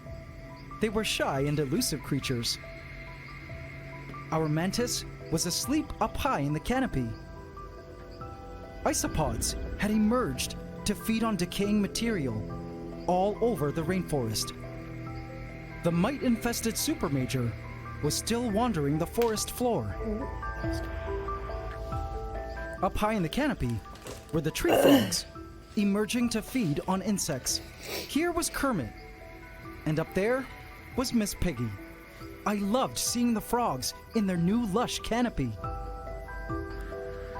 By the way, it was World Frog Day a few days ago. So to all of you frog fans, happy World Frog Day. Frogs are some of the world's most underrated animals, in my opinion. I mean, consider the They're fact cool. that they have such cool skin. It looks like Kermit here is shedding his skin tonight. See him vibrating and opening his mouth? Frogs shed their upper layers of skin by moving their bodies, then eating the skin afterwards for nourishment. The fuck? Another cool thing about frog skin is it's super permeable. In fact, frogs don't need to drink water through their mouths. It's just absorbed through their skin, Whoa. as well as nutrients and even oxygen molecules. In fact, because frogs have such permeable skin, they are good bioindicators of whether an environment is good or bad. If an area is populated with lots of frogs, it indicates a good and safe environment. And Pandora had 4 very healthy and happy froggies. You're so chill.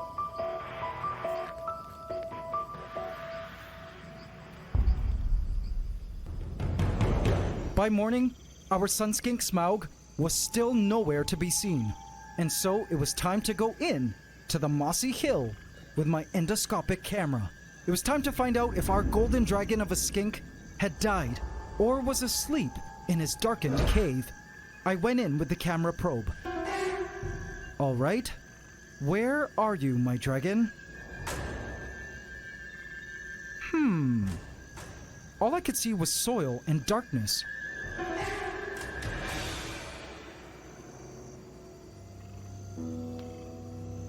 And the frame of the inside of the mossy hill. I continued to inspect all areas of the darkness I could access. To my disappointment, Smaug was nowhere to be seen. Had he buried himself into the soils? I began to grow extremely worried. Could he be behind the moss wall on the other end of the vivarium, where I spotted Rocksteady climbing? But just as I was about to look, I noticed a tiny head peeping out at me. "What are you doing?" Smaug inquired, from high up at the rock wall. "Smaug! There you are! I was looking everywhere for you!" I guess the bright light of the camera, probing his lair, spooked him out and caused him to flee through a back door. Oops, my bad, Smaug. Didn't mean to scare you. I suspected that I was correct. The heat had caused him to remain a bit dormant below ground until things got cooler. But temperatures were now slightly cooler He's than so it was cute. this past week, and Smaug was just waking Give me a up little smile. to go back to his regular routine of sunbathing and hunting. But a scene on the forest floor caught my eye.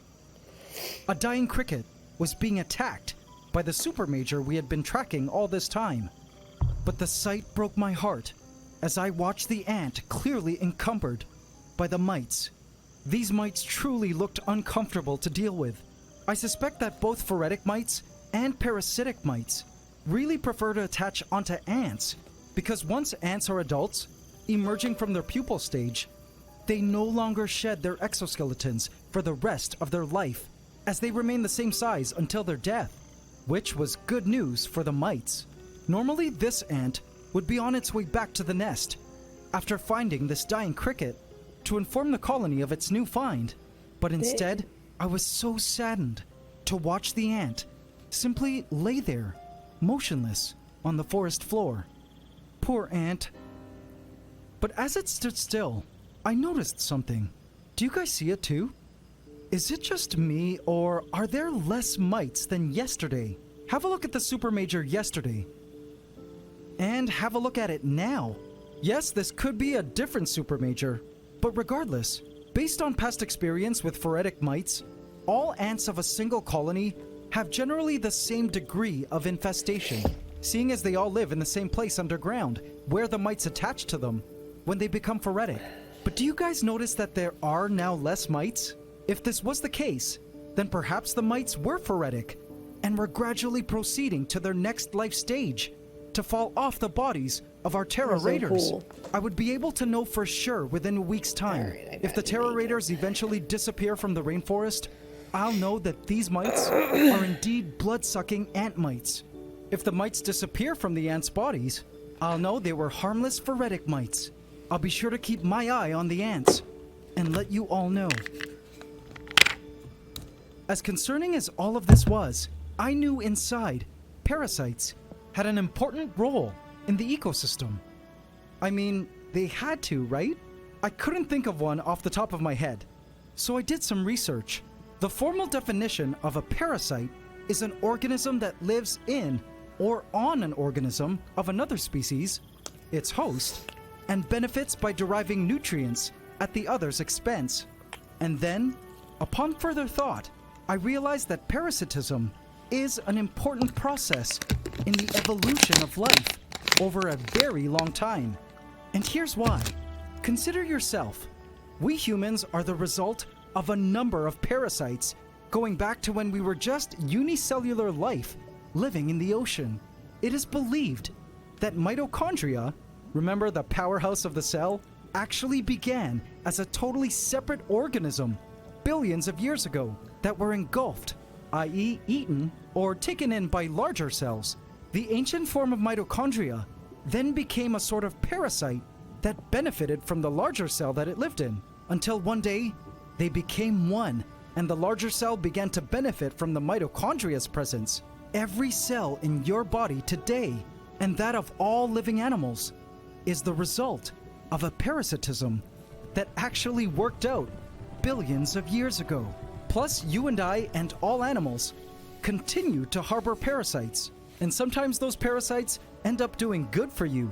The microbes living in your gut, helping you digest food, the various species of mites that live on your skin, eating dead skin cells, or in the follicles of your eyelashes, eating up sebum oils. Ew. Parasitism happens in all life forms, and at times, the union of parasite and host actually benefits both parties. In the case of the mealybugs in Pandora, consider that, yes, the mealybugs are parasites to the plants, and one might feel they don't particularly benefit the host plant, right? But as I watched the acrobat ants frequenting the leaves, I began to realize that perhaps having all these acrobat ants around might in the long run actually deter plant pests like caterpillars. In this case, having the mealybugs around, taking some of their life juices, is a worthy cost in exchange for safety from herbivores. What if the protective mealybug hairs also help ward off caterpillars and dangerous herbivores too?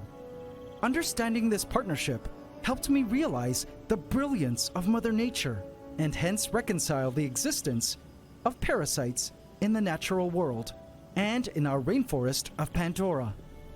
I just prayed our Terra Raiders would be okay.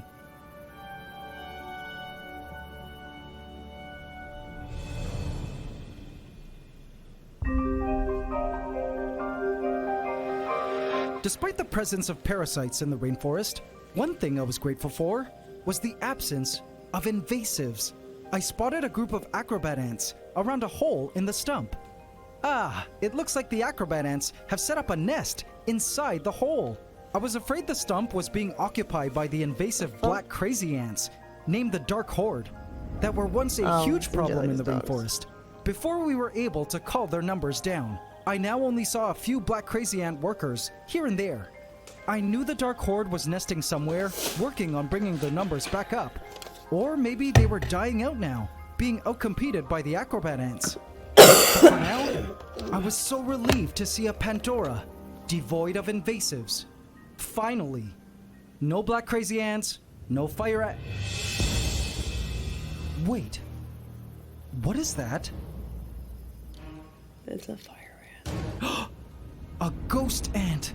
How did a ghost ant get in It's here? a ghost ant. Oh no! I'm afraid a new ant war has come. Vote in my community tab to affect this story.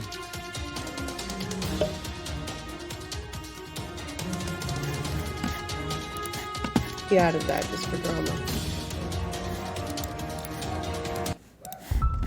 This is Pandora, my 1,000-gallon cloud rainforest vivarium, home to a vast array of plants, fungi, and creatures, all interconnected in a delicate food web I've watched develop over the past 4 months. This tropical ecosystem within glass is a personal biological project and has been quite the eye-opening experience watching the lives of the plants and creatures unfold. I'm sure he just adds invasive species But one for, of the things for I've drama in learned his through series observing and then the acts natural like he doesn't know how world he in such got a there. I guess controlled the environment plants. Oh. is that Mother Nature has a way of taking control into her own hands and allowing chaos to steer the ship. I was shocked when last week I spotted this intruder inside the vivarium. Wait, what is that? A ghost ant! How did a ghost ant get in here? Oh no! I'm afraid a new ant war has come.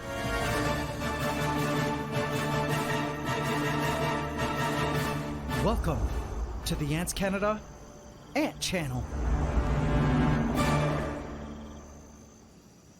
Please subscribe to my channel and hit the bell icon. Welcome to the AC fam. Enjoy. The ghost ant scurried its way down the glass towards the lower portion of Pandora. It pained me to see that ghost ants had officially infiltrated the rainforest. How did they get in here? Well, I am assuming Probably the by tiny you invasive putting ants them in there. broke in through the For the mesh, plot. which I thought was small enough to keep them out. But turns out I was wrong. The ghost ant proceeded to explore the asparagus fern, and soon exploded in speed with excitement, exploring new lands it knew was a jackpot discovery. It was one of the many scouts that the main colony had sent out, and this ghost ant would be reporting its findings back to its colony to let it know what it had seen, smelt, and tasted in these lands. If you're new to ants, these ghost ants, which get their name from their semi-transparent gasters that sometimes make them look like floating ant heads, are some of the world's worst invasive ants that have invaded all tropical regions of the world, including my country, where they often infiltrate homes, eat what they can, then move on. They are tiny ants, but thankfully their queens are too big to fit through the mesh of the vivarium. Or at least I hoped. Even still, a barrage of ghost ants sweeping through the rainforest could be disastrous. And if this ant found something worth summoning the literal horde that is its colony, which could be millions of ghost ants, that could be big trouble. Now I didn't know it yet, but this ghost ant did find something of value. A highly prized resource to its colony here in Pandora. But I wouldn't find out what it was until later. When it was done Millions of them exploring, were I watched swarming. as the ghost ant proceeded back along the same path it had come to leave the vivarium and return to its colony. I just hoped the ant wouldn't be calling them all for a mass invasion of the new lush land it had found in our rainforest. My main fear was that the new invasive guests might wage war against some of the native ants that lived in Pandora. Like the acrobat ants, these little gals were energetic, fierce, and were on a mission to claim all of Pandora as their kingdom. They walked with their gasters held high above their heads, fully prepared to shoot formic acid at any moment. And one acrobat ant had smelled the alien pheromones of the ghost ant that had visited their territory. If it ever found a ghost ant, it would surely be calling for backup. The only time they weren't traveling with their gasters cocked was when they were completely at ease. This acrobat happily strolled through the herds of mealybugs on the asparagus ferns. By the way, I think these acrobat ants officially need a name. Any name suggestions? Let me know in the comments. They were busy now setting up camp in their newest nest location Acro-ants. within the Hallelujah tree stump. The babies have been moved. The queen's secure, the ants announced as they wandered the opening to their new nest. Guards patrolled the outside of the stump for danger, ensuring no enemies would cross acrobat lines. Because the acrobat ants knew that although this stump was their new residence, there were other ants that had Olympians. lived here first and were definitely a potential danger of concern.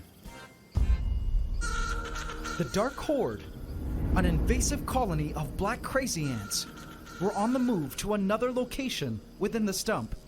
I watched their trail as they were deep in the middle of a colony moving campaign to a new hole they had found. These invasive ants, unlike the ghost ants, were actually transported unintentionally into the rainforest by way of the plants right from the get-go. And there they controlling them has been a mission and a half. I've managed to get rid of the majority of the colony, but they were well on their way to regeneration of their dark dominion over the rainforest. They were laying low these past couple of weeks, and for a while I thought they were on their way to dying out, but as you can see, That was far from the truth. I followed their trail up the stump. They were coming from the other side of the stump and moving to a location closer to the acrobat ants. And this queen was in the middle of laying an egg during the move. I knew there were many more queens already in the hole, and many more being created. My guess was the Dark Horde was trying to box the acrobat ants out, a process called displacement. And from the looks of things, it seemed the Dark Horde was starting to get mighty cocky, knowing their numbers were increasing by the day. But while tensions were rising between the Dark Horde and the acrobats, at ground level, another rather new ant empire was quietly rising to power. Oh no.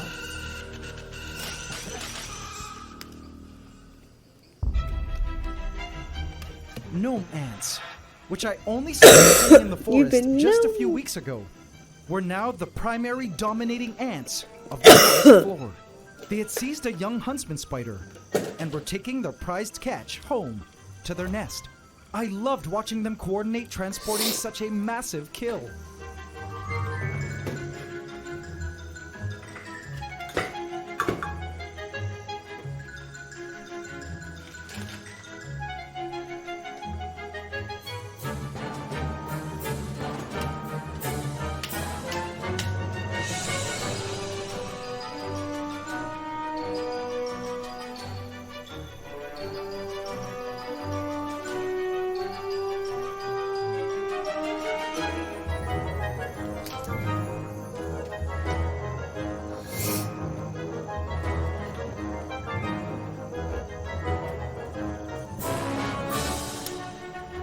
Now, I believe their queen, who was somewhere underground, was another one of the multitude of creatures in Pandora that was unknowingly transported through the soils of the plants months ago. But we didn't get to see the workers until just recently. I don't actually know their exact species, but they sort of resembled a tinier version of fire ants. Watching them masterfully handle this killed spider was evidence that they were a tiny yet terrible force to reckon with as far as ants go.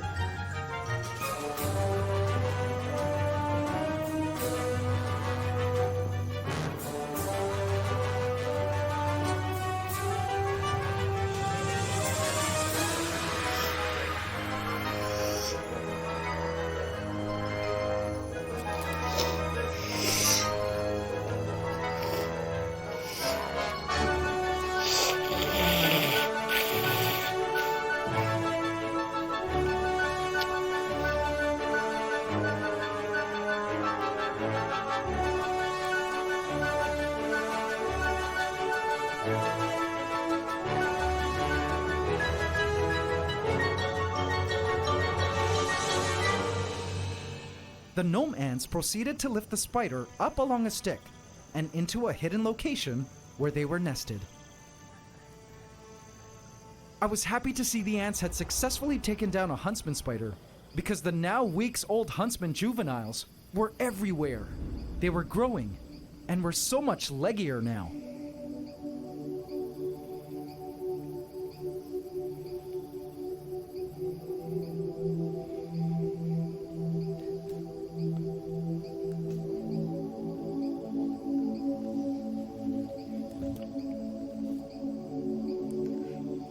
I found this scene rather peculiar. This spider appeared to be eating its own silk. Why would it be doing this? Any spider experts out there care to guess why it would be eating its own silk? Interesting. Guess it was taking the term food web quite literally. Sucking its own dick. Okay, bad pun. These juvenile spiders were the first set of young to Our Lady Deathstrike, their giant huntsman mother, who was last seen cradling her second egg sac at a location up high in the canopy. She's been moving around every now and then throughout this egg sac incubation period. The day before, she was here, right next to the side mesh over the pond. But strangely, over the past few days, she was nowhere to be found in Pandora.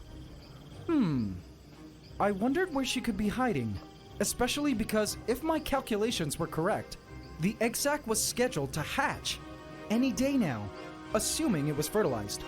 I say assuming because she only made it once, months ago, which resulted in the last generation of huntsmen in the forest. But I still wasn't sure if baby huntsmen were going to hatch from this new egg sac. And I was hoping to catch the babies Like a late emerging, egg sac like that I aren't did with the fertilized? last egg sac. I hoped I would spot her soon and find out if the egg sac had baby huntsmen. Turns out, I would get the answer to that question very soon. But not in a way I ever expected. I was in for a great surprise.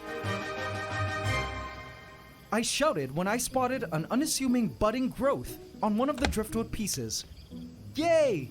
AC family, you guys will love what this little tiny mushroom bud will turn into. I'm familiar with it because I've been seeing these mushrooms grow from the driftwood more and more, and I'm always stunned at how gorgeous it looks at its full development, not to mention how fast it reaches full form. You'll see just how fast as we keep checking in on it throughout this video, and perhaps some of you mushroom experts can identify it when it's full grown and we can peep at its gills. As we've been seeing, fungi are omnipresent in the rainforest, which signifies a healthy ecosystem. Check out this weird spiky looking mushroom, sprouting from some earthworm cast. The plants of the rainforest have been thriving, as usual, but perhaps the most impressive recent growth has been up high in the canopy. Have a look.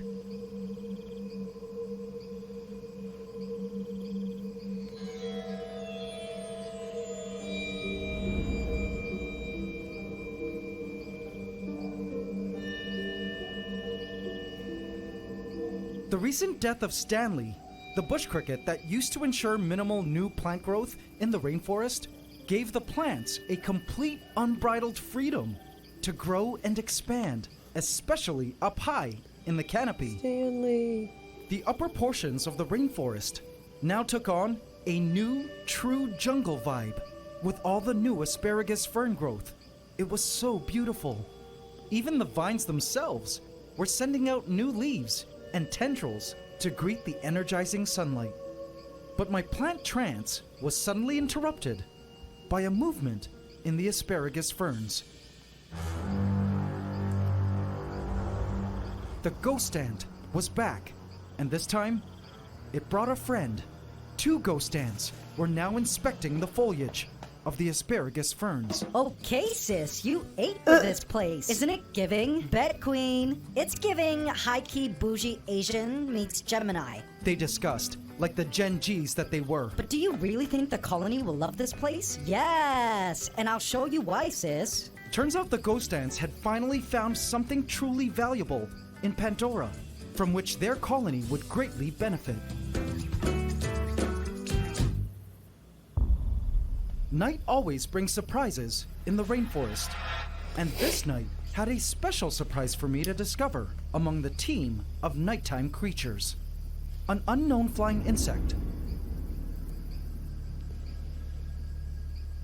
A cricket moving through the vertical moss wall.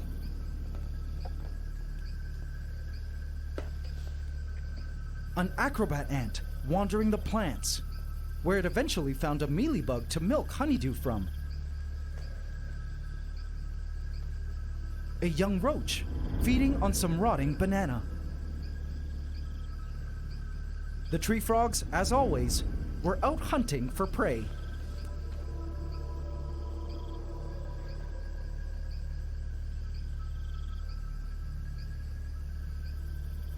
They're so cute. The geckos had also emerged.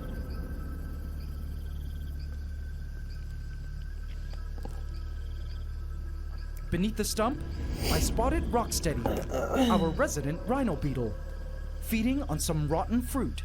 I also spotted a carpenter ant filling up, then disappearing into the darkness.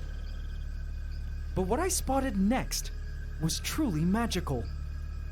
I scanned the termite mounds, which were growing little by little in this area beneath the stump, and when I shone a light deeper into the cave, I smiled.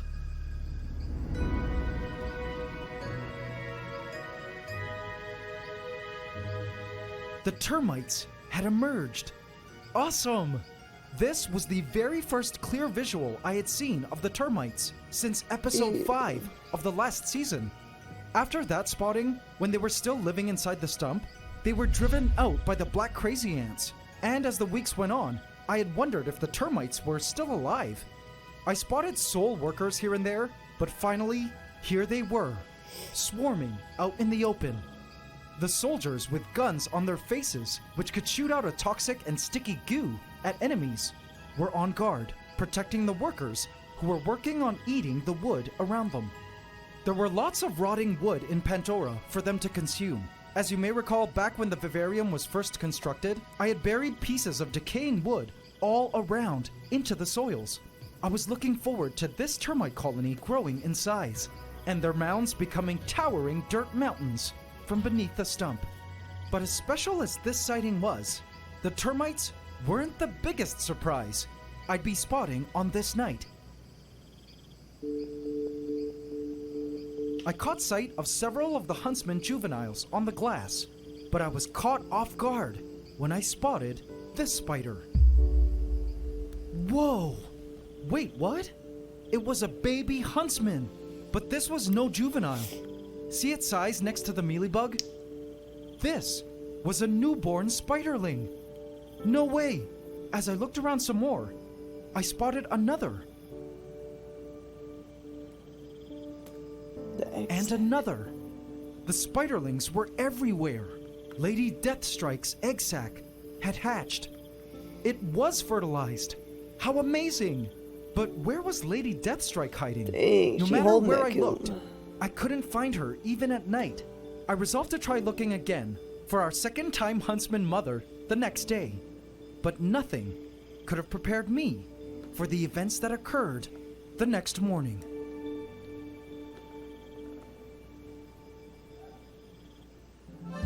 The next morning, the mushroom had already grown so much in size. Its color had gone from a purple to a more brownish maroon. This is what the mushroom looked like from beneath. Any mushroom experts care to give a species ID? Is it edible?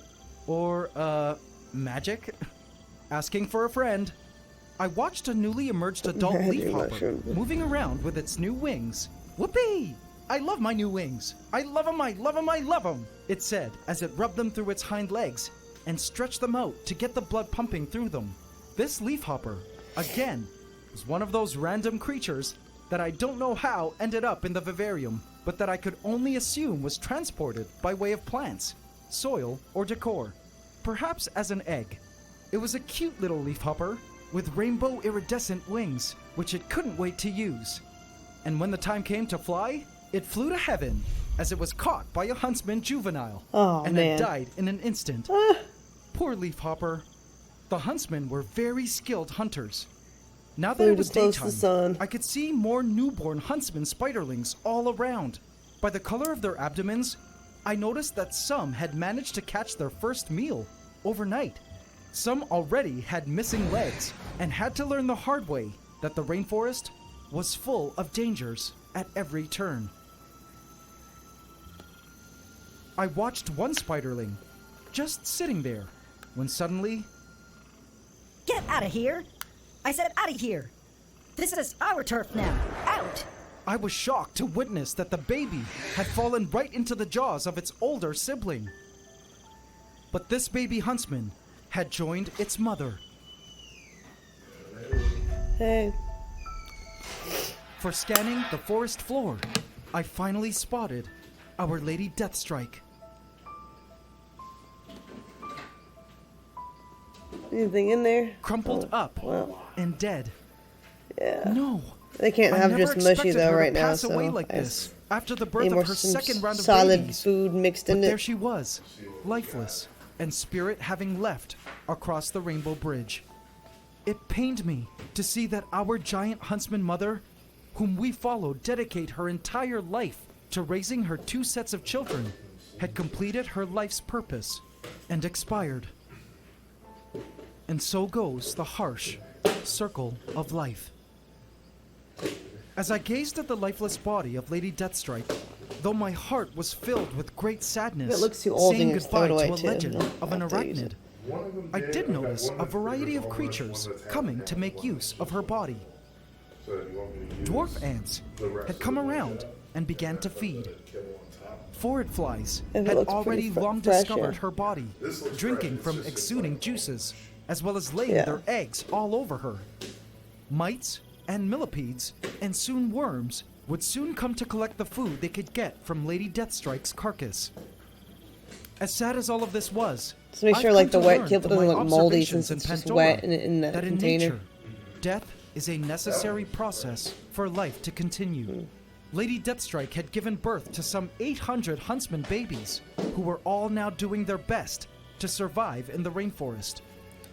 But even if they didn't succeed, they still were supporting other life to continue forth and thrive. The net result in an ecosystem is always life. I caught sight of a web-building spider, yet another one of those creatures I had no idea was residing in Pandora, and I noticed it had captured a mealybug. It strung it up in its web and began to feast. I was happy to see for the first time something that actually ate the mealybugs as food. But you know who else I discovered had found a liking to mealybug meat? The ghost ants. A ghost ant had picked up a stray wandering mealybug it had found and was presumably bringing it back to its colony, somewhere outside the vivarium. Pandora had recently become a breeding ground for mealybugs, plant insects that produce sweet honeydew that ants love to eat. But the ghost ants had actually found mealybug meat delicious and were breaking into Pandora to collect the stray mealybugs that were wandering the lands, that weren't surrounded by their protective waxy webs, to bring home to the colony as food. If this was what the ghost ants' business in the rainforest was, I felt it might actually be somewhat beneficial to have the ghost ants around, so long as their entire colony didn't come swarming into the rainforest.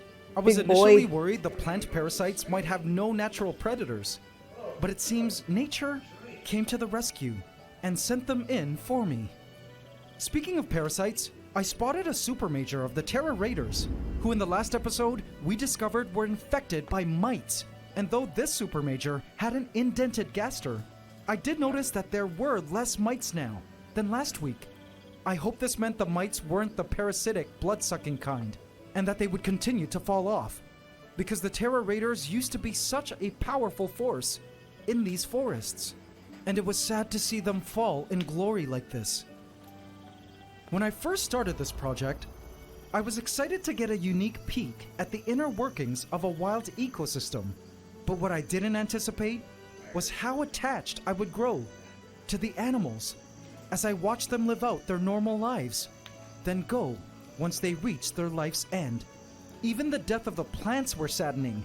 The pitcher plants I'd attempted to plant in the rainforest months ago were beginning to wilt. As expected, the nutrients from the crickets and other creatures frequenting its soils have led to the plants failing.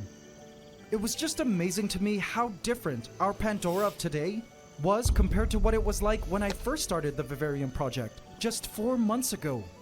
The turnover of creatures, plants, and fungi blew my mind. It's incredible how much a 1,000-gallon volume of rainforest can change in just a third of a year. The species living in it, the vegetation, the biological relationships and interactions, so many changes in such a short amount of time. I felt honored to be able to be an observer and to learn about the true lives of living things in the rainforest. I was still waiting for our mantis egg sac laid by our late green reaper to hatch, which apparently could take up to 6 months. Overall, as our rainforest morphs and evolves more and more over time, one thing was for sure: Pandora would forever be the greatest revelation of how epic the story of all of planet Earth must truly be.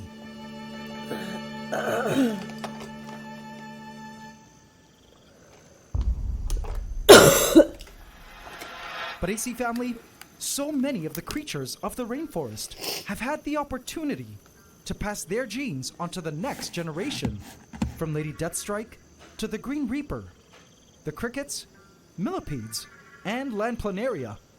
But for the longest time, I've been hoping to find a mate for another very beloved creature in the forest. And today, I had some great news for our resident golden dragon.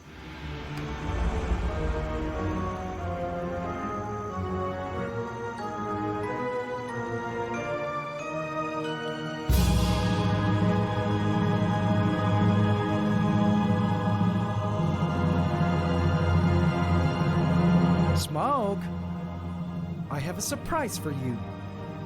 Hello, Daenerys. Welcome to the ant room. It's time. Daenerys. Behold, Pandora.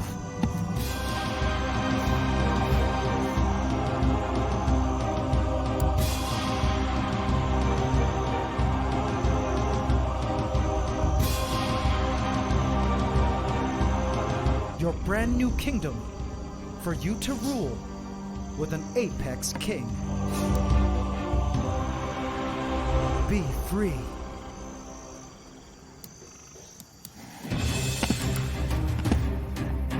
Vote in my community tab to affect this story.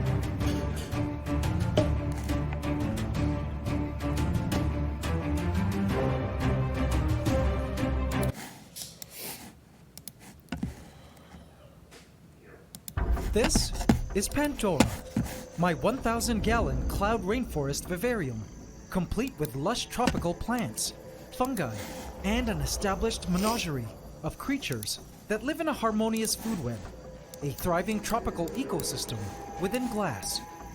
But a major event is scheduled to take place in Pandora, one that I've been waiting to occur for a very long time, that will mark a new golden age in the rainforest and change everything.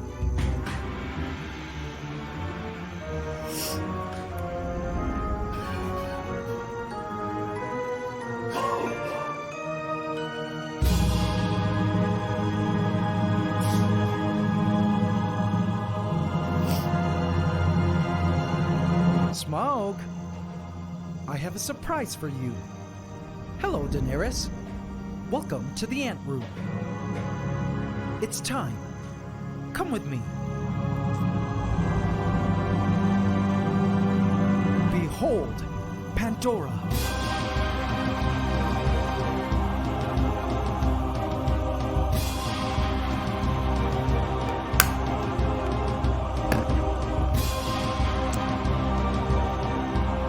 Your brand new kingdom for you to rule with an apex king. Be free. Please subscribe to my channel and hit the bell icon. Welcome to the AC family. Enjoy. Before Daenerys was even placed inside, Smaug immediately made his way down the rock wall at first sight of Daenerys and moved closer to have a better look at her. Is it true? Smaug said. Another one like me? Hi. Hey, do you come here often? I mean, clearly you don't. Actually, I'll be right back. I have to grab something. Bye. Looks like someone got nervous and tongue-tied. I placed the rock platform which contained Daenerys, our new sunskink, onto a hill in Pandora, then removed the rock cover as she was officially released into her new kingdom. Okay, she said to herself. Now that was a plot twist I didn't expect. I think she was surprised she wasn't harmed or eaten, and took the time to absorb the new world around her. What is this place? Soon, her instincts kicked in, and she began to move to seek cover, at least for now. She crawled underneath the rock platform until she was ready to begin exploring, which would be soon. But what would surprise me the most about her introduction was how quickly she would be making herself at home, and how strange her relationship with Smaug would unfold.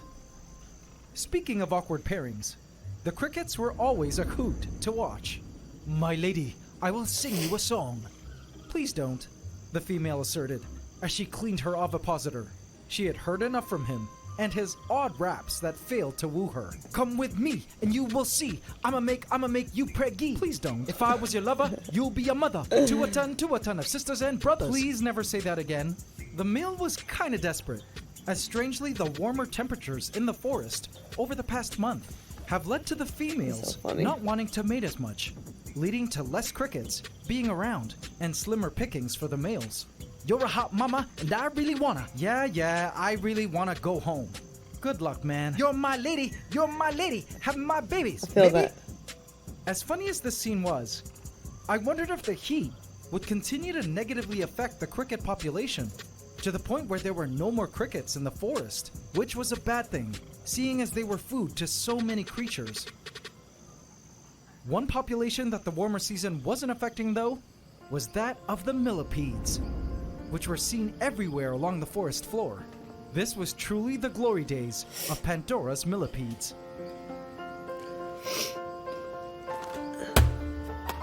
This was a good thing because they were excellent detritivores, feeding on decaying material, helping to break it down. The acrobat ants were out and about, searching the surfaces of the leaves for the sweet honeydew drops pooped out by the mealybugs from the plants all around. In the last episode, I asked you guys for name suggestions for these acrobat ants, and one of you suggested the chromatoblasters, which is a wordplay of their genus Chromatogaster, and perfectly sums up their propensity to use their formic acid sprays at any moment. So, the chromatoblasters they are.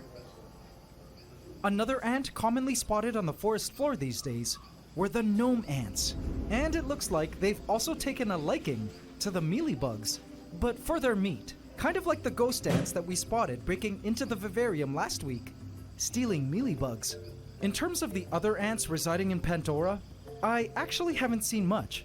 The Dark Horde, a regenerating super colony of invasive black crazy ants, was spotted last week, but they've gone into hiding somewhere. And well, the Terror Raiders, our once omnipresent marauder ants, who are lately dealing with a mite infestation, had also gone MIA. I spotted Rocksteady, our resident rhino beetle, escaping the heat by tucking himself into a moist spot in the rocks, where he would rest until his emergence at nighttime. Speaking of nighttime creatures, out early in broad daylight were the geckos. I wasn't sure why the geckos had emerged during the day, but my guess was to catch some extra food, seeing as insects like crickets were a bit more scarce at the moment due to the heat.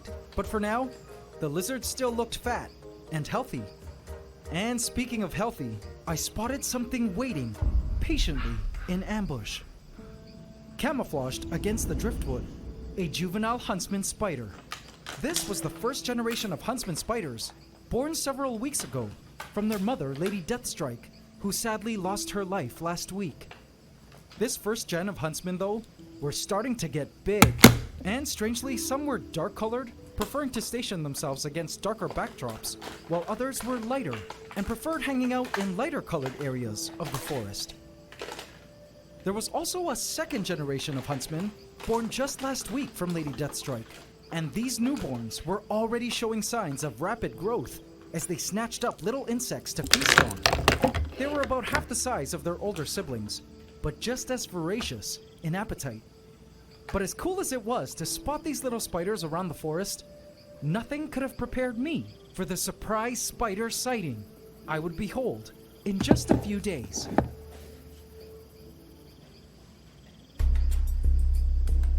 But suddenly, a movement caught my eye. Our new golden dragon, Daenerys, began moving around beneath her rock. She was now ready to explore.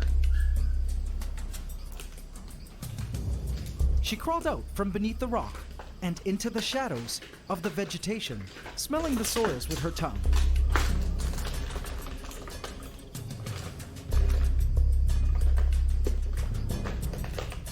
Then surprisingly, tasted something. Perhaps an isopod or other soil creature. And again, tasted something more. She continued on with her expedition. She used her very effective sense of smell, using her tongue to sniff out prey that she could smell was all around her, hiding. A chromatoblaster ant was issuing death threats if the lizard didn't leave immediately. Away, you beast! I shall obliterate you with formic acid. Do you want this? Daenerys could kind of hear something squeaking, but assumed it was just her ears ringing. She moved on.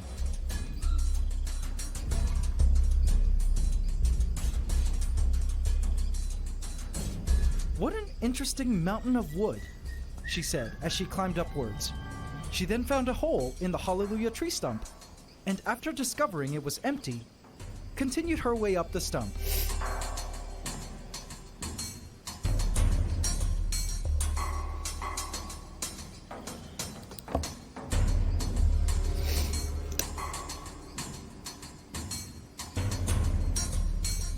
When she reached the summit, she couldn't believe the views and the new smells.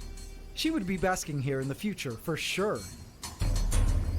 She moved down the back of the stump and explored some more.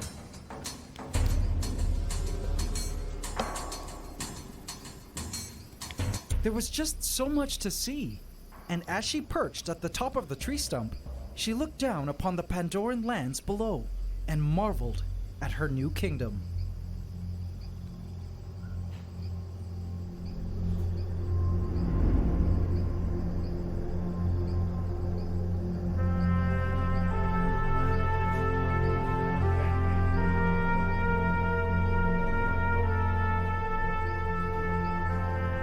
She had excellent vision and could spot the smallest critter among the ground foliage and leaf litter.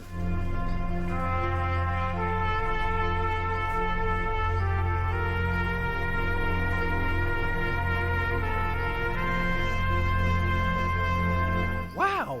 she said as she looked up at the canopy above her.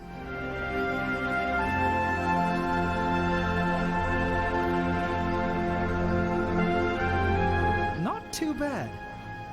Suddenly, a certain smell caught her attention, and she pursued the scent trail.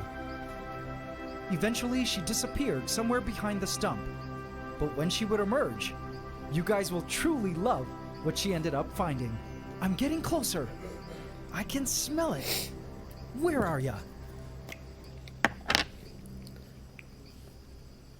Speaking of the foliage, I was happy to see that despite the rising temperatures, the plants were thriving. The garden of tropical foliage was like Mother Nature's artwork, a stunning botanical mosaic. Have a look.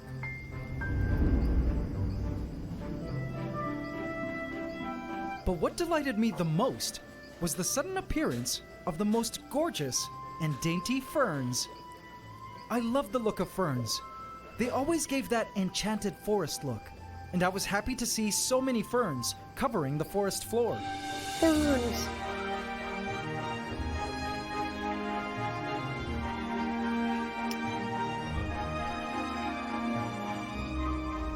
But my plant trance was abruptly interrupted by a commotion over at the stump.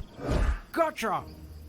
To my surprise, Daenerys had captured something from deep within one of the caverns of the stump. A dubia cockroach. Our dragoness was also a skilled huntress. But what struck me as crazy was the size of the prey. How would she ever fit that huge roach into her mouth? I was skeptical and decided to watch how the entire scene would play out. The roach, still very much so alive, flailed its legs to grasp at the wood in attempts to escape. But Daenerys wouldn't have it. She held onto that exoskeleton with her life. She decided to carry the roach to more favorable ground.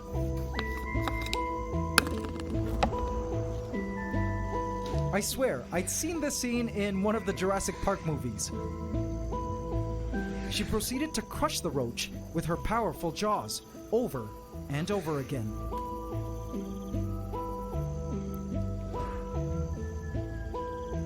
And even dropped the roach to grab it and further crush it at its more vulnerable underside. Our she-dragon knew exactly what she was doing. Eating difficult-to-eat prey like this was something these sunskins do in the wild, and they had the instinctual skills needed to deal with consuming prey with tough shells and exoskeletons. I swear, she was a little dinosaur, and I watched as she continued to crush the roach until it was satisfactorily dead. When the roach had been killed and the struggling stopped, she began to consume the roach. Now this, I wanted to see. She dropped the roach, located its head, and began the swallowing process. God.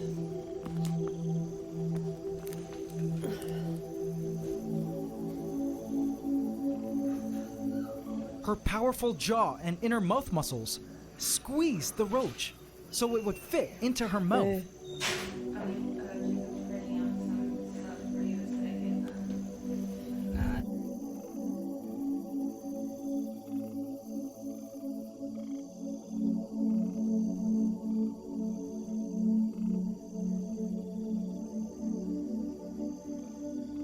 My goodness, she actually did it. I was skeptical, but she swallowed that whole roach.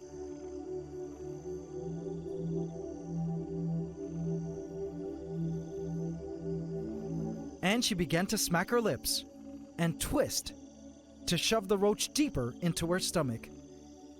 Wow, what an amazing process to witness. When she was done, she checked the area of any roach legs that might have fallen off while she was swallowing. Once again, proof that she had done this many times before in her life. And with her now full belly, she began to move in search of the hottest spot she could find in order to bask and digest. She followed the heat gradient. Reptiles like Daenerys here are cold-blooded and need to thermoregulate, which means they must move to warmer areas to maintain normal biological processes, like digestion. Up here in the climbing ficus, things were nice and warm. She positioned herself under the heat lamp to soak up the heat and UV rays with a nice and full belly. But her presence had challenged our other resident dragon, Smaug, who had emerged and watched everything. Smaug made his way down the rock wall. It was now his turn to hunt and show his new female roommate how great of a hunter he was.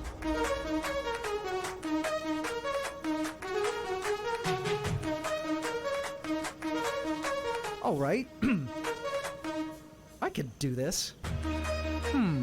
I couldn't get over how much of a big boy Smaug was. He surely had been eating a ton of prey insects, and I suspect even Lady Deathstrike's dead body, which was now gone from where it was before.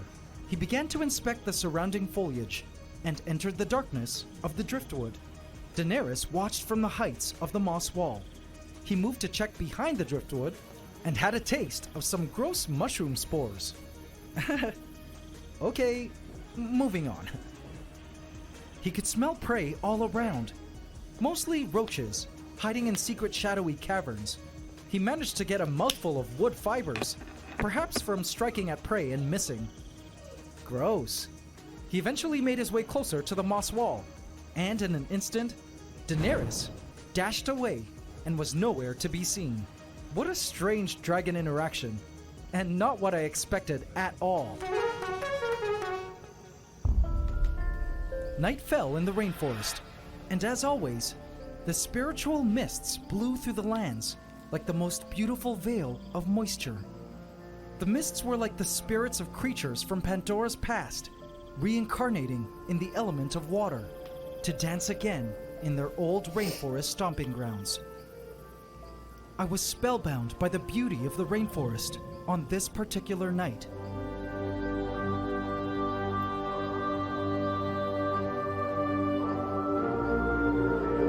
Wow, that looks cool.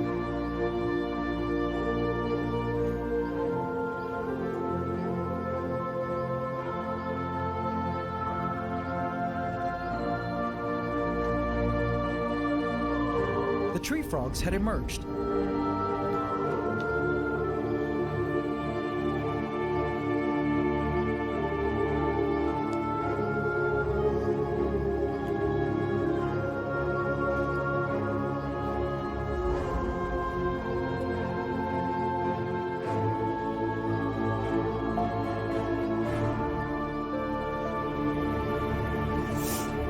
Isopods were awake, feeding on decaying material within the topsoil. I spotted a centipede, feeding on something I couldn't quite see. This was the second centipede species I've ever spotted in our rainforest, and so cool to discover. But my ultimate favorite discovery on this night was this. Oh, The termites were Which out one? again, and this time in the middle of a gigantic construction operation. Check them out. somebody bit him on the They were leg. in the process of constructing a long highway, using their poop It was insane to see this many termites out in the open like this. They had already completed certain parts of the poop highway, which acts as a protective covering so the termites could move safely above ground to various places and feeding areas under the wood. There were two castes of termites here on site, those that were doing the work of laying out the poop bricks of the tunnel, and the soldiers who had guns on their Which faces one bit you on the to lip? protect the busy workers, ready to squirt out an intoxicating Which one, goo do you know? at enemies like ants and spiders. This was the biggest swarm of these termites I've ever spotted in our rainforest, and it was all just amazing to me that they were unintentionally introduced There's into peroxide these if you need lands it. by way of the stump. It meant that there was a massive queen and a king living somewhere in the soils, growing the colony bigger and bigger. You could already see the digested wood and soil they had consumed through their semi-transparent bodies. And a cool thing about termites is that they are actually related to roaches, and their colonies are comprised of both male and female workers. Unlike ants, bees, and wasps, where almost all the colony are female, their small termite mounds were gradually growing in size and connected to this new poop highway they were building. I couldn't wait to see when it was completed, but as good as seeing the termites alive and well in our rainforest was, I wasn't ready for the heartbreaking thing I discovered the next morning.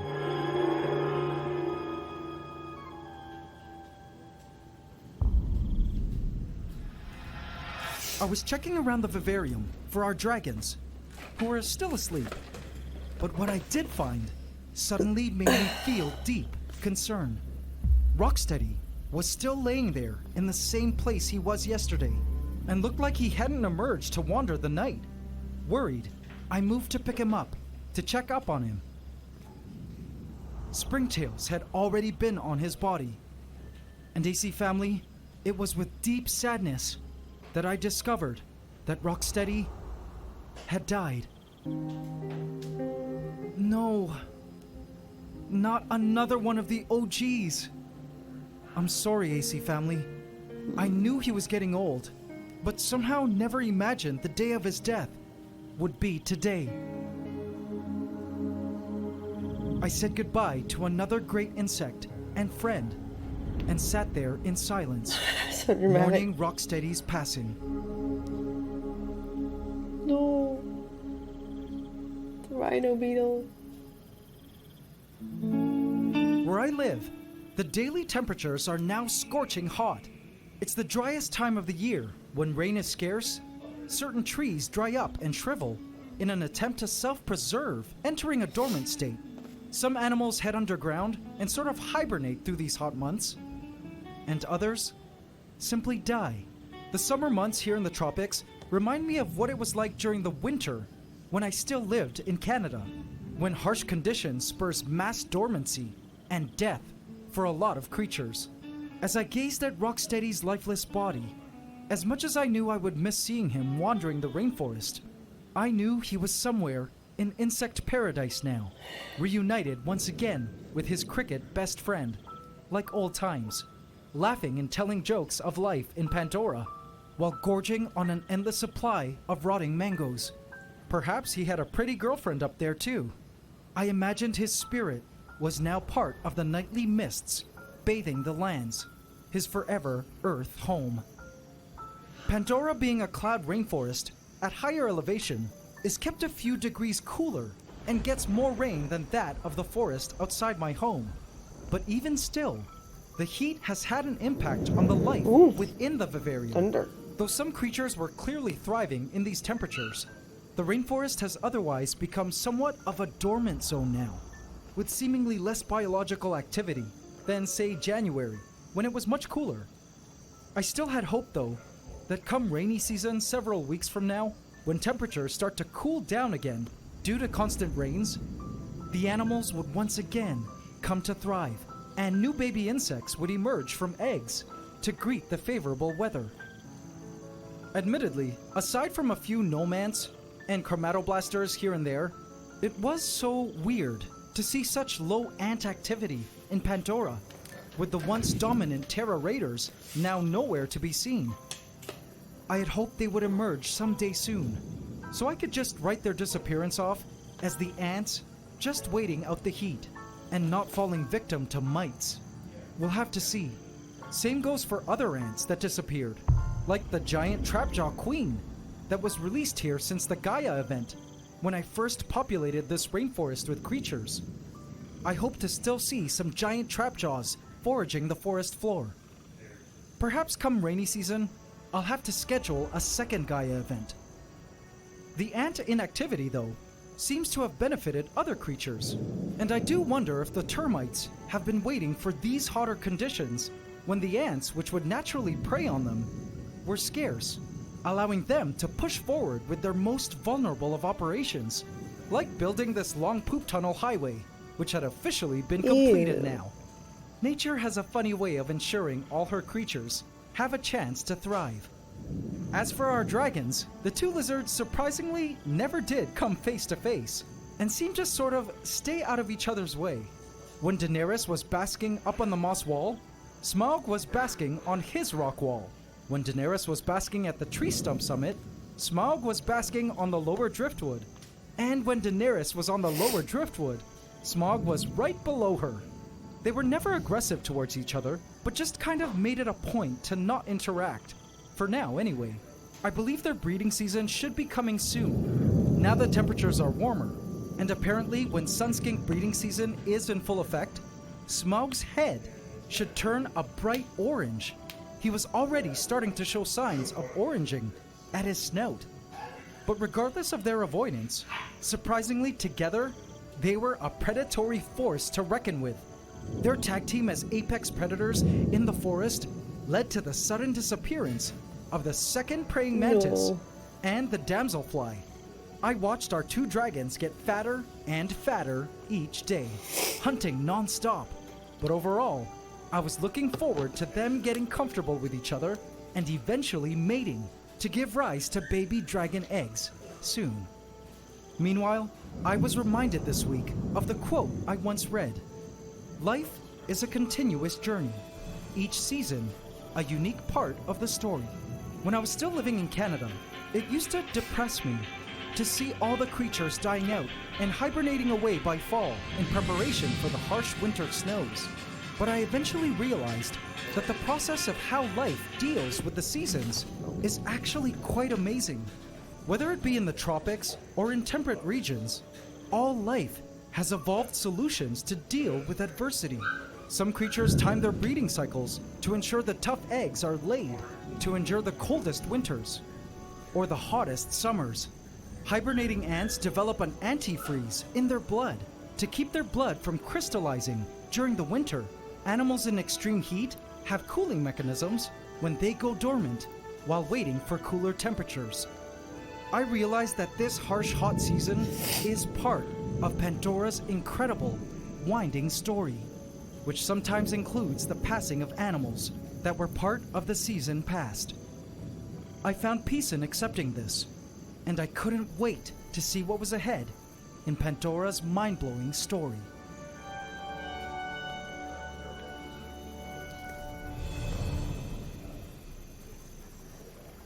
But no story is complete without its set of unexpected turn of events. And what I stumbled upon as I was checking the back of the rock wall was a plot twist I didn't have on my bingo card.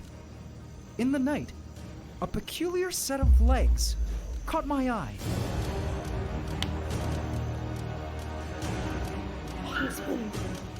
What?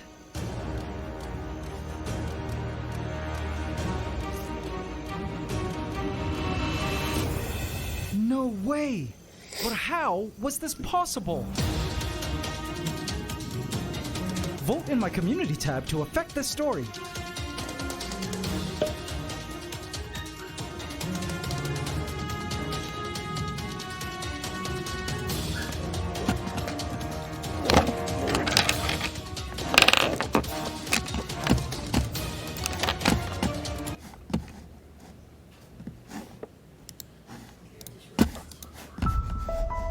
This is Pandora, my 1,000-gallon cloud rainforest vivarium, a tropical ecosystem within glass.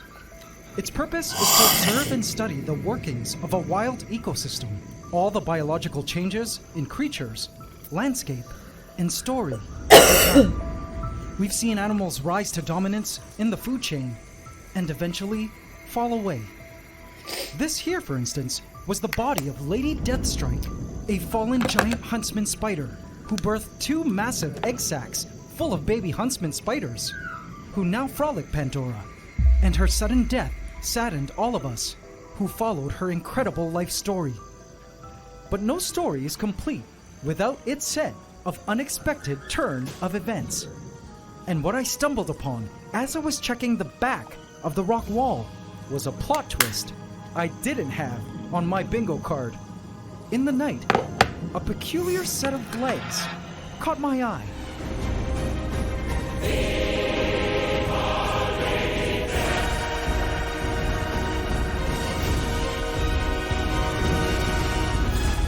What? No She way! has been reborn. But how was this possible? Lady Deathstrike? What in the Mandela effect is going on? She had died, and we all mourned her passing. Well, turns out, uncovering the truth of the mystery of this resurrected huntsman spider was a story that would blow my mind forever. The music is so funny.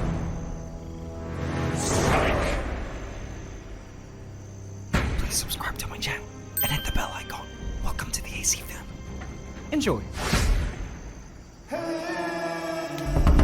Wait, how was this possible? I had to backtrack and cover all possible explanations as to how this giant huntsman, our Lady Deathstrike, was alive. Or was this even Lady Deathstrike? I'll tell you what I think happened here, as well as address what some of your theories were. But first, let's go over the history real quick.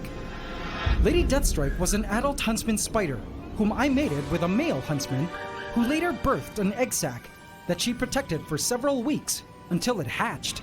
Then I released her babies first, then eventually allowed her to come out on her own.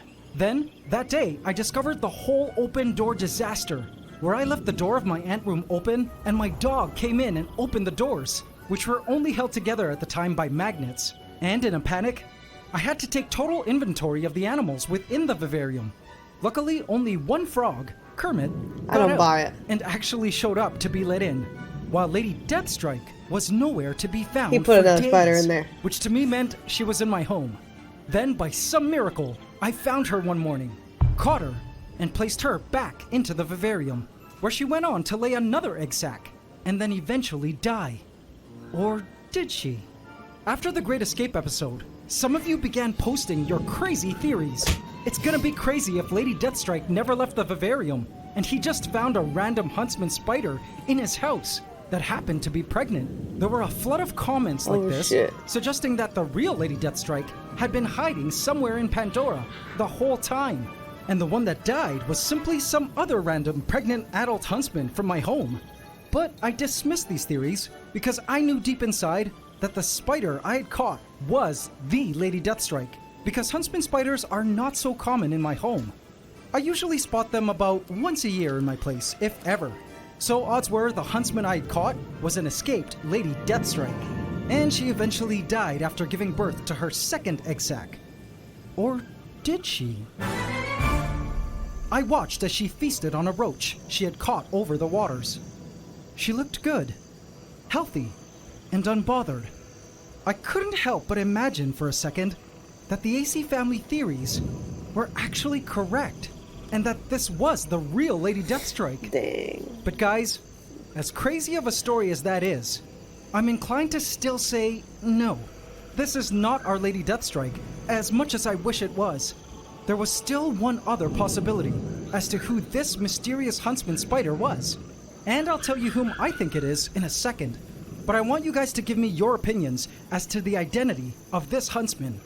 Is this Lady Deathstrike or someone else? I'll give you some time to leave your guesses in the comments, because when I actually discovered the truth about this spider's identity later in this video, it was definitely a plot twist I didn't see coming.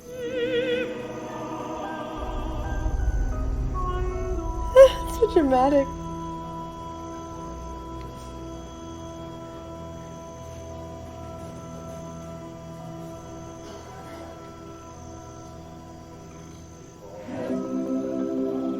By morning, our King Golden Dragon Smaug, the resident male sunskink, emerged to greet the fresh morning air. He stepped out of his shadowy den with pride and great handsomeness. But there was just one problem about this day. He was no longer free to enjoy his kingdom, which he now had to get used to sharing, for a new queen was currently basking in his favorite rock throne. Under the sunning lamps, enjoying the heat, was Daenerys, the new sunskink female, who was just introduced into Pandora. Daenerys loved basking in this new sunning spot up on the rock wall. It had a great view, a refreshing mist That's from the my waterfall, spot. and was directly under the UV and heat lamps, both of which these sunskinks need to be healthy. Daenerys had tried basking in every other place in the rainforest, but this was by far the best. She looked down at Smaug, who refused to join her. Daenerys, unfazed, suddenly turned around so she could reposition herself to expose the other side of her body to the UV and the lower half to the heat. She was really loving this throne and settling in nicely into Pandora. When she was properly heated up, she descended down into the lowlands to begin her daily hunt.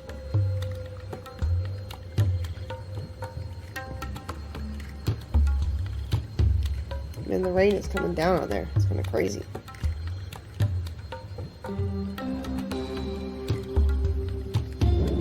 Stormy.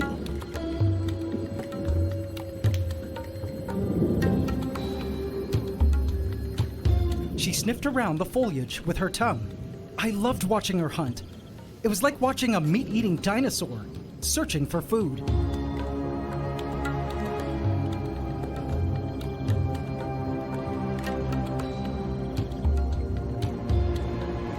As she got to the driftwood, Smaug was gone.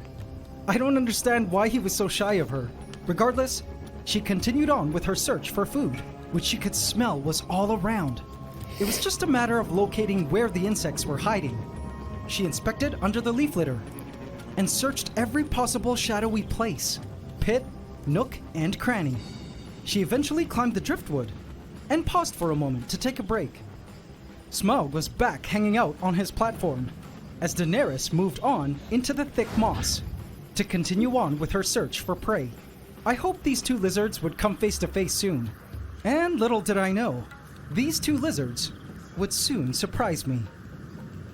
Now, as thorough as Daenerys was, when hunting, there were several ways in which Mother Nature had given certain prey creatures the skills to evade such predators and survive in a rainforest full of predators wanting to eat them. A movement in the soil caught my eye, in an area that Daenerys had previously snooped around. Do you see it? It's something that would have made a tasty morsel for a sunskink had it been discovered, but thankfully, the creature had the perfect disguise. I spotted a long wormy head poke out and drag a peculiar flat piece with it. That was when I knew exactly what it was. A bagworm used its great strength to pull its huge home, made from debris it had collected from the forest floor along with it. It's a shield. With this flat home, the bagworm could be safely protected from ants and other predators that might make a meal out of it. It must have hatched from an egg and grew up in Pandora, completely under my radar, which is crazy because it blows my mind that I'm still discovering new and random creatures in Pandora several months in. This is the larval stage of a species of moth, but while it's still a caterpillar, it crawls around looking for food, namely plant matter, and sticks debris together using silk to form its protective home as it grows. It looks like this bagworm has collected quite an interesting array of specks and grains of randomness that creates such an attractive artwork piece. Wouldn't you say? This bagworm is an artiste and also a skilled architect, because look As soon as it sensed my camera, it shot inside and emerged through a secret back door and began to move in the opposite direction. What? How cool! I wondered if any of the constituents of the home were organic, and if so, what it did to ensure it didn't mold or attract detritivores who might want to feed on it. If I were to guess, much of this bagworm's home was made from pieces of exoskeleton, from dead insects, tiny bits of sand, bark, and dirt. But that's just my guess. How about you guys? For those prey insects that lacked such ingenious building skills as the bagworm, nature had equipped them with strong armored bodies to protect them from predation. Oh, Like this snail. I watched it Cute. slide along the forest floor, worry-free. I don't think the sun skinks bother them due to their shells. I also spotted this random beetle. Not sure of its species, but it's my first time to see it. Beetles with their tough shells are often ignored by predators due to their indigestibility. Rocksteady, our resident rhino beetle, who recently reached the end of his life, was completely left alone by predators when he was alive. I missed him so much. But don't worry, AC family, I have a plan for an upcoming episode. So stay tuned and make sure you're subscribed. But for the soft-bodied insects, there were actually many places in the rainforest that were supreme hiding spots that, once found, offered a perfect refuge from the predators. oof. Behind the moss wall was a roach, but not just any roach. This giant was an OG, introduced into the rainforest since the first Gaia event when I populated the lands with creatures. It's a Madagascar hissing cockroach, Thunder which is has to crazy. this day managed to evade predation and my camera by spending most of its time behind the moss wall, only emerging into the open at night to feed. Below some dried moss, I spotted another roach, a lat roach, in deep rest. It also was safe from predators here and would be emerging in the night to look for food. Little bit of power I also flash. spotted another lat roach that had Right, just shed its connectivity. skin and was safe tanning in its darkened burrow below ground. But speaking of molting, this perfectly segues into another theory some of you guys proposed regarding our mysterious huntsman.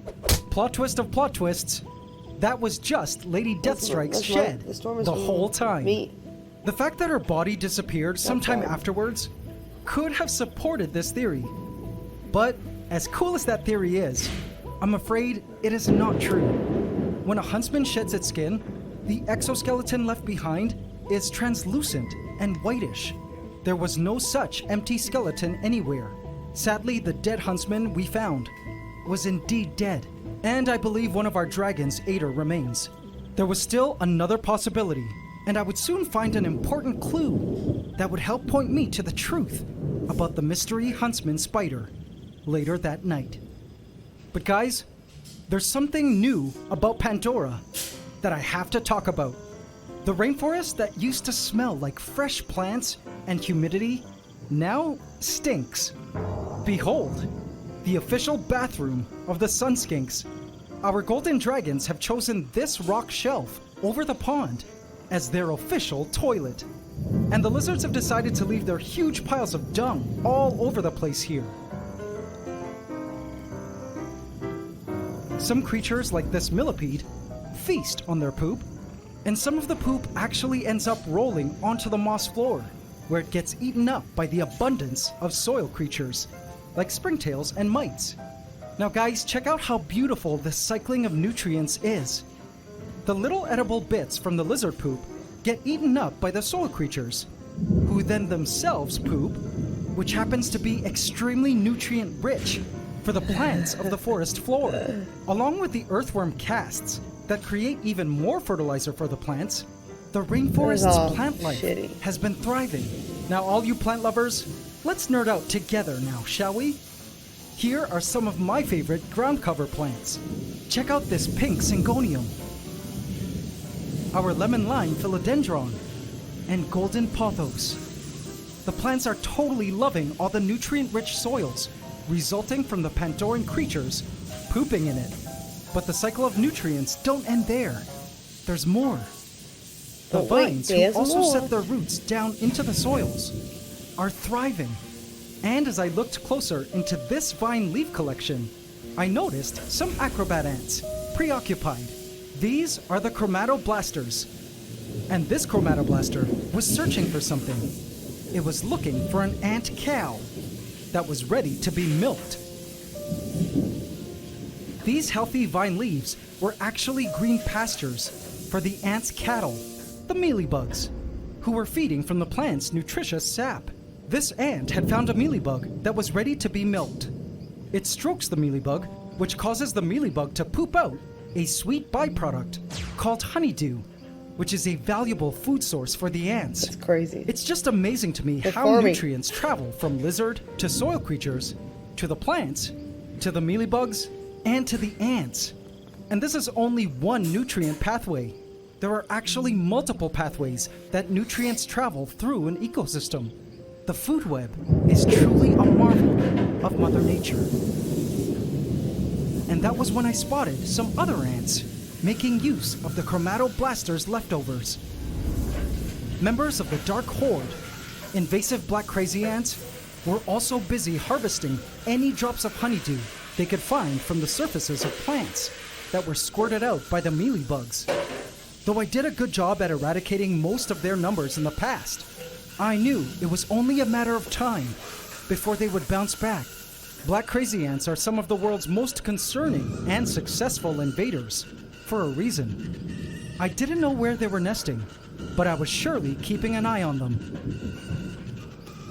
Another invasive ant, ghost ants, were still sending in workers from outside the vivarium into Pandora, stealing mealybugs, which was okay, so long as the ants didn't decide to invade the vivarium. Other ants I saw in Pandora were the gnome ants, which did a good job of cleaning up the forest floor of dead insects. I still don't know their exact species, but they look like a smaller fire ant to me. But as I watched the gnome ants going about their work, I felt sad, seeing the entrance to what was once the home of our resident marauder ants, the Terra Raiders. It had been weeks since I'd seen them, and last I saw, they had been infected with mites. The Terra Raiders had either been completely eradicated by the mites, or were simply hiding away underground, due to the rising temperatures of my area.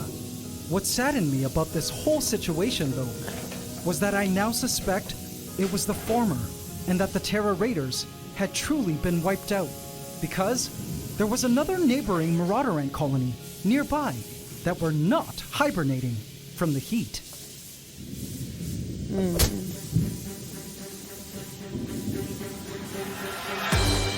The Leviathans, my massive marauder ant colony, on their sea dragon ant farm, were out in full force, collecting their daily superworms. Majors and even super majors were on site, ready to battle any outside creature that might decide to steal their booty. The chopped up superworms, still capable of movement, tried to crawl away to no avail. They were now food for the colony, which was healthy, strong, and hungry. I watched wide-eyed every time the Leviathans fed. The sight of the ants rushing in to drag the superworms back to their lair is nothing short of awesome. Have a look.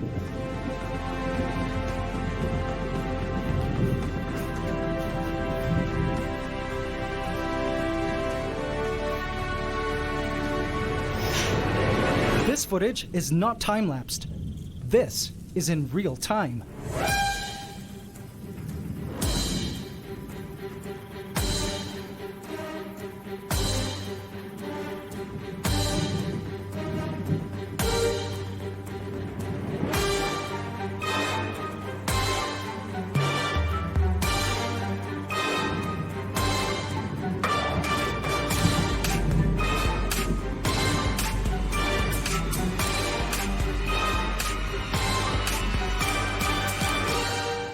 There is no messing with a full-grown, hungry colony like the Leviathans, who are doing so well. But as you can see, these marauders haven't decided to hibernate, despite temperatures soaring, which makes me think our Terra Raiders might actually be gone for good. Inside, I hope not, but we would just have to see come the start of rainy season next month, when temperatures cool off a bit where I live. Meanwhile, I've scheduled a cooling event this week, and temperatures are much cooler now in Pandora than they are outside my home. Let's hope the Terra Raiders bounce back. But speaking about other members of the Ant Room that a lot of you have been asking about, our Crimson Knights, the Fire Ants, are doing well and also eat a lot. They of course love the heat. I'm hoping they don't have a nuptial flight in my ant room this year, as that would be really bad. And I don't have a plan for containing them. I also have another great update. Suga, my rescued sugar glider, with his little nub of a foot, was awaiting his superworm treat, which I give him every evening. He munched on it happily like candy. But as some of you already know, he also has a companion. See her head? Honey, his wife, poked her head out, ready to accept her superworm treat. She crawled out of her pouch slowly. She is a special color phase known as a white face. She smelled Suga's superworm.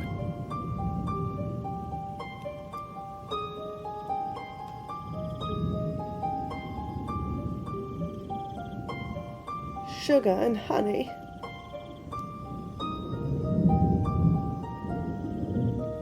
Then happily took hers. Now these two marsupials have been trying to have a family for the longest time. And AC family, I have the coolest update on their status. Let me give Honey another superworm and grab their pouch.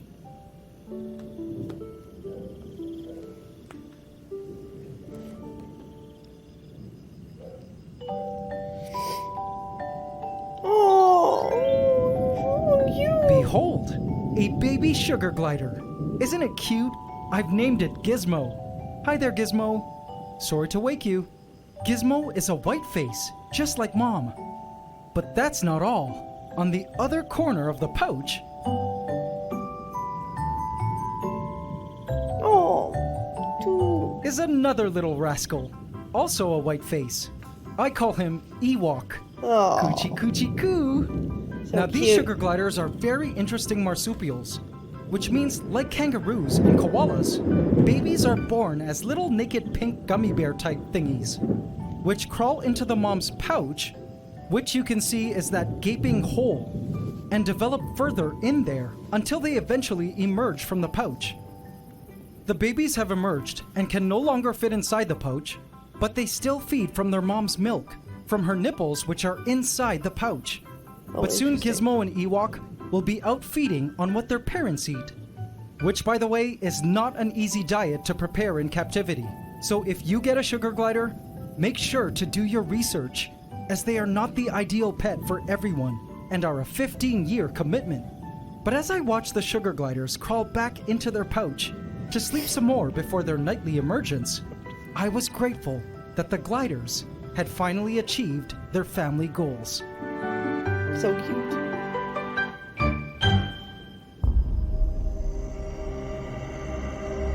Night fell in Pandora, and the nocturnal mists covered the forest. All 5 of our tree frogs were out on their nightly hunt.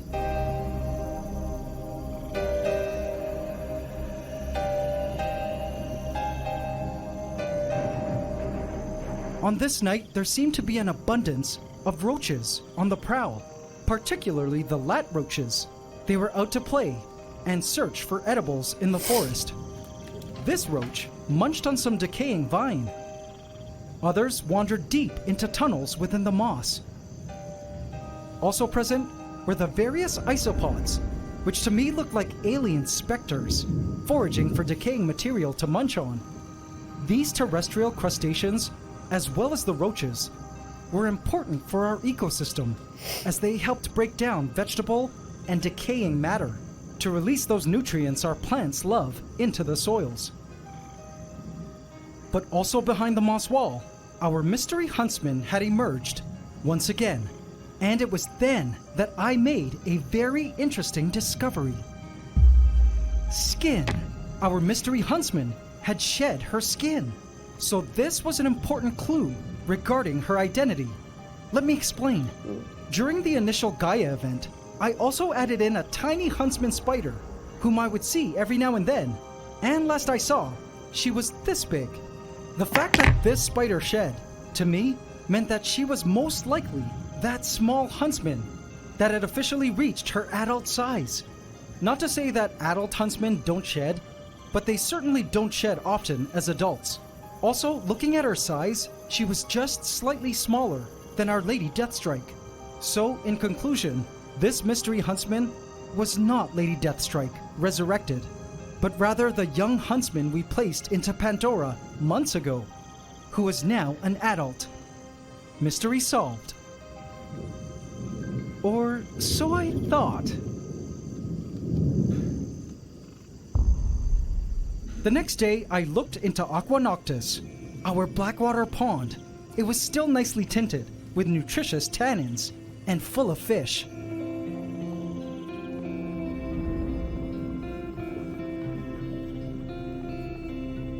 There were also plenty of snails. Sadly, the last of our crabs had died away after months of living here, and I don't think they were able to breed, as their species likely needed brackish water to do so. I was pleased to see that the plants and moss was thriving, and that the waters were still crystal clean and algae free. Nice. The system was perfectly balanced. Even the surface of the pond was free from biofilm and perfectly clear. Sadly, most of the floating plants were eaten by the snails. Now, I was concerned that the guppies were constantly having to inbreed, and that soon we'd be seeing some deformities due to the limited gene pool. So, I resolved to diversify the genetics and visit the largest vivarium I own. Oh? You thought Pandora was the only one? Nope. Welcome to my giant home aviary, Oh, that's full of cool. birds, creatures, and abundant plant life. That's what I'm gonna do. At the center, I have a neat waterfall and pond, and within it live some snails and guppies. I scooped them up. I also collected some floating plants.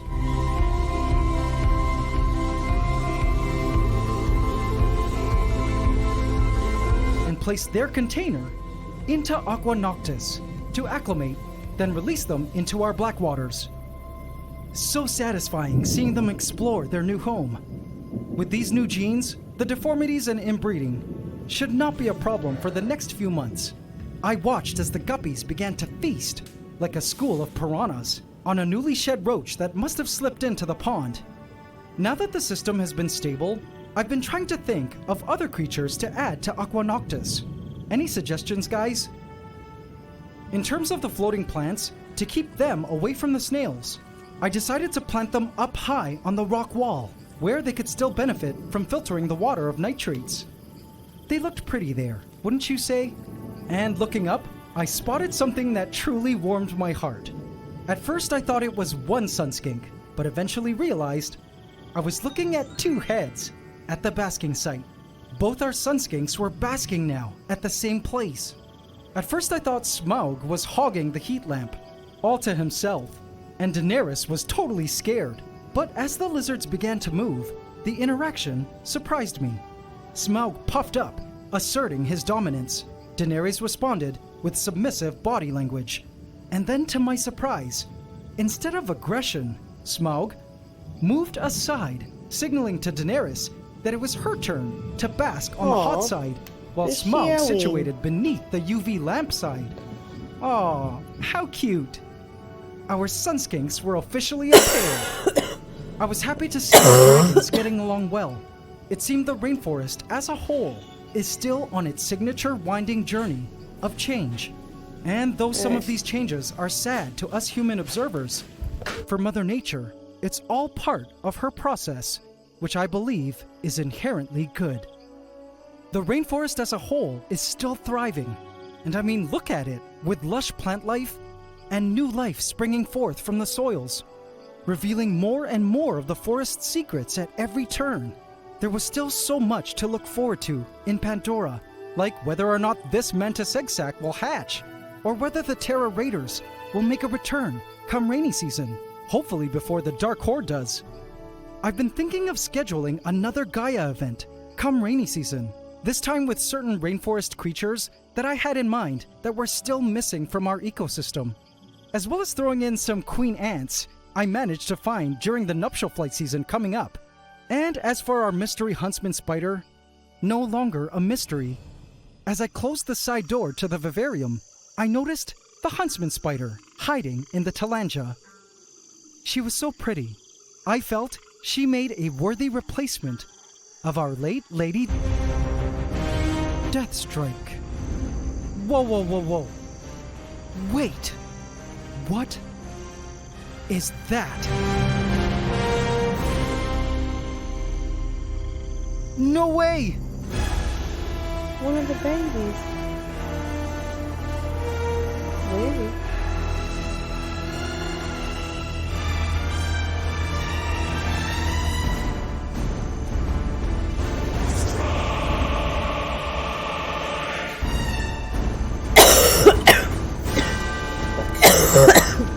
You were right.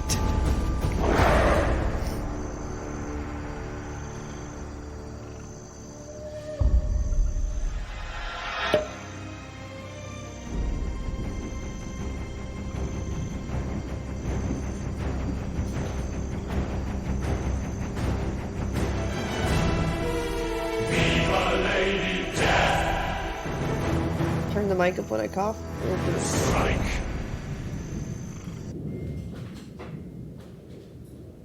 This is Pandora, my 1,000-gallon cloud rainforest vivarium, a tropical ecosystem within glass. Its purpose is to observe and study the workings of a wild ecosystem, particularly that of a lush and humid montane jungle, documenting its epic stories along the way. But Pandora is about to get a whole lot bigger. The idea of creating a second giant vivarium, an ecological extension to Pandora, connected by a glass bridge, has been creeping into my consciousness. And so, I've begun the research by visiting different biomes, a tropical cave, a misty swamp, a lowland rainforest, a treetop canopy, and grassy plains to find out what kinds of life exist in each, and decide what biome type and beasts I'd like to house for our second giant ecosystem vivarium. Welcome to Season 2, Episode 5 of my Ecosystem Vivarium series, where we attempt to recreate a slice of Mother Nature within glass. Here on the Ants Canada Ant Channel. Please subscribe to my channel and hit the bell icon. Welcome to the AC fam. Enjoy. I began my search for our next vivarium by flying to the tropical Southeast Asian island of Borneo. Of all the natural spaces I've ever visited in the world, Borneo has by far proven to be one of the most biodiverse and mind-blowing, as you too are about to discover. Now, when most people think of tropical rainforests, the Amazon basin or the African Congo are usually the first to come to mind. But few people know that the Bornean rainforest is over twice as old as the Amazon and over 150 million years older than the Congo, as one of the world's last great bastions of biodiversity, with over 400 square meters of rainforest divided between Indonesia, Malaysia, and Brunei. On the third largest island on the planet, the number of unique species of plants, trees, mammals, reptiles, insects, and birds in Borneo is immense. And it was here where I decided to begin my study for our next ecosystem vivarium. After flying over acres of cloud rainforest, much like our Pandora, we landed in Sandakan, Malaysia to enter the famous Gomantong Caves and check out all the crazy things I spotted. The moment I entered the cave entrance, all I could smell was the sharp stench of ammonia. The swiftlets, which were flying all around above, were pooping onto the floor, which was rotting, and the smell made me dizzy. In this cave, swiftlets, a type of bird, were creating their signature saliva nests, the main constituent in bird's nest soup, which, as I learned from our guide, was now illegal to collect in this cave due to its negative impact to the swiftlet populations. Anyway, see all those little droplets falling from above? That's swiftlet poop. And as it rots on the cave floor, it turns black, forming this guano, which happens to be super rich in nutrients. I also spotted a little shallow stream with tiny land crabs and a giant millipede. On the cave walls, I spotted this huge 5-inch centipede that apparently preyed on swiftlet babies. Ew, that's disgusting. Up high at this skylight opening, an orangutan was on the move. We'd be going up there soon. Of course, there were also a ton of sleeping bats everywhere. As I looked closer at the swiftlet guano, I could see tons of roaches eating up the edibles from the guano. And in fact, in these caves, roaches were rampant. They were literally everywhere. It blew my mind how roach-infested the caves were. I learned pretty quickly not to grab the wooden handrails in the dark. Ew. It made me realize how important roaches were in this particular cave ecosystem. Now, AC family, brace yourselves, because what I spotted next broke my heart. A baby swiftlet had just fallen from a nest above. It struggled to move in the guano. Sadly, according to the guide, as much as every part of me wanted to help it, the best course of action was to not interfere with nature and leave it be, as this baby bird would become essential food for predatory animals. It was a stark reminder that not all aspects of nature are beautiful and heartwarming. It sometimes can be harsh. But walking through Gomantong gave me a pretty good idea of how I might want to design and build a cave ecosystem vivarium if we ever went that route. The cave environment was cooler, super humid, with some water trickling around everywhere. I'd be taking the bird home. A ton of insects and predators, and not too many plants. If we were to create a cave ecosystem vivarium, I would want it to have 1 or 2 skylights to allow sunlight to enter the habitat.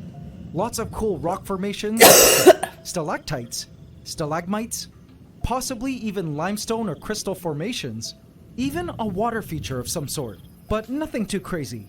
If we were to add plants, they would probably have to be at the cave openings, if ever. But for me, the true beauty of caves is the hardscape, i.e. the formations of the rocks, and all the neat spaces and niches the animals living in the cave could occupy. I imagine the incredible cave ambiance possibilities in my mind. Can you guys imagine a cave ecosystem within a massive tank? In terms of creatures, we could house some pretty neat animals. Crabs, giant centipedes, cave-dwelling newts and toads would work. I know a handful of ant species that would also love a cave environment. I would also love to find a whip spider, famous cave-dwelling arachnids. There are other bioluminescent creatures that inhabit caves, but realistically, I don't know where to source them. But wouldn't that be neat to see these? Now let's talk mammals. I feel a cave would make an excellent natural habitat for mice. Now about bats. Obviously, a vivarium enclosed by glass is not enough space for bats. But there are bats in my area. A ton of them, in fact. I see them swarming above my pool every dusk as they hunt for insects. I wonder if there was a way to connect a cave vivarium to the outside of my home through a window and somehow get the bats to come into our cave to sleep during the day. Wouldn't that just be epic? Just daydreaming out loud now. Anyway, what I did like about the cave concept was that it could also provide a refugium for prey insects. What's a refugium? Well, it's like an area that animals could seek refuge, hide away, and or breed, protected from unfavorable conditions or from predators. A cave with an abundance of secret crevices and tunnels would be a perfect refugium for prey animals, like roaches and crickets, that could hide from predators and keep proliferating in a cooler space. Because guys, before we continue on, there's a serious issue I need to address about Pandora.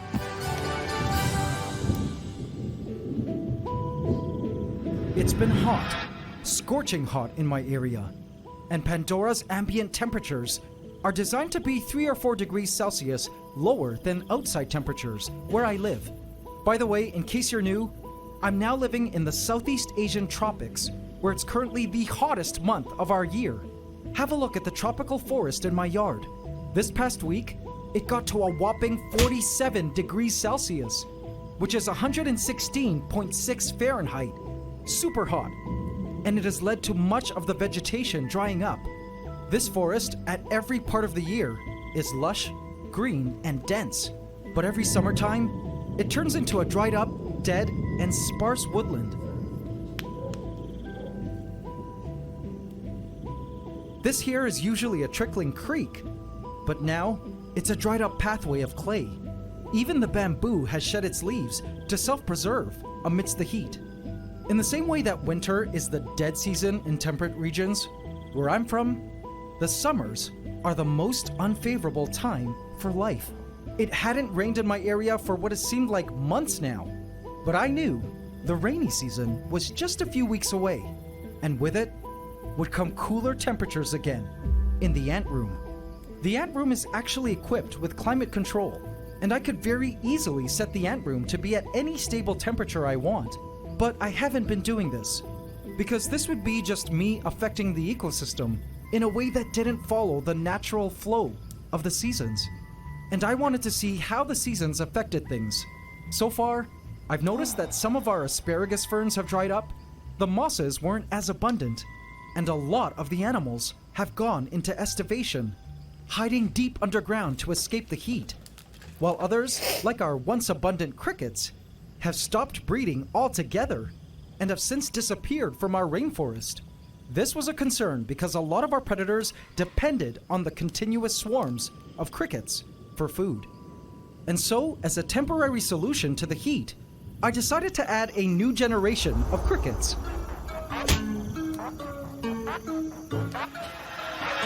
Sadly, due to the heat, some crickets had died during transport, but the crickets that did survive immediately began to integrate into Pandora.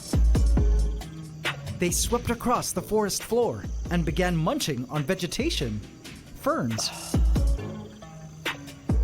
dead mosses, and decaying materials. With the crickets being absent in the rainforest for some time, the plants had greatly overgrown, so I was happy to see them doing their great work at feeding on the veg. Gravid females immediately began to lay their eggs into the soft soils.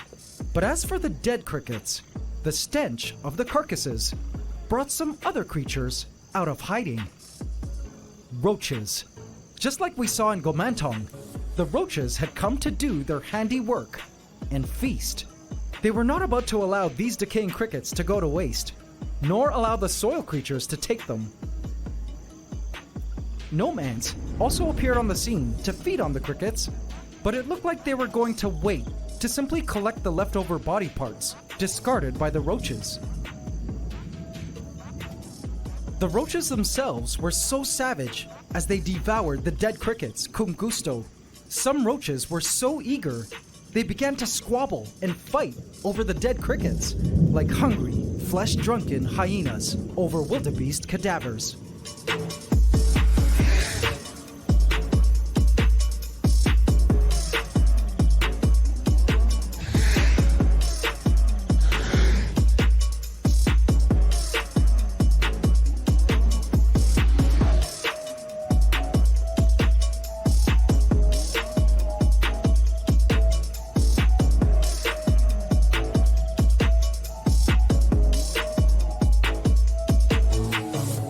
What a sight to behold!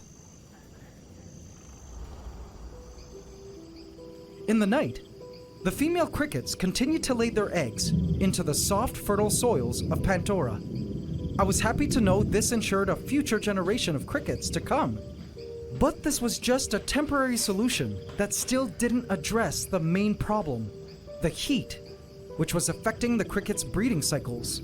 This is what I mean when I said having a cooler cave vivarium attached to Pandora would prove to be a well-needed refugium for the crickets. Suddenly, I spotted someone emerging for the hunt. In the shadows, behind the rock wall, I spotted Lady Deathstrike, a huntsman spider that I recently discovered was not dead like I had initially thought. But that's one long and crazy story I covered in the last episode. She sat still over the waters of our Blackwater Pond in which the guppies were swimming around, feeding on suspended edibles in the waters. Now, speaking of black water, it's time to cover the next possible biome for our giant vivarium. Continuing on our trek in Borneo, I embarked on a private guided trip through the swamps of the Kinabatangan River. Let me tell you, this was probably one of the most nerve-wracking experiences of my life because these waters were apparently infested with crocodiles. Why our boat was so close to the water, I don't know. But anyway, I immediately noticed the lush jungle was literally growing on all sides of the river, inside the water, which by the way was super murky, kind of like Pandora's Aqua Noctis. Check out the sounds of this Bornean swamp.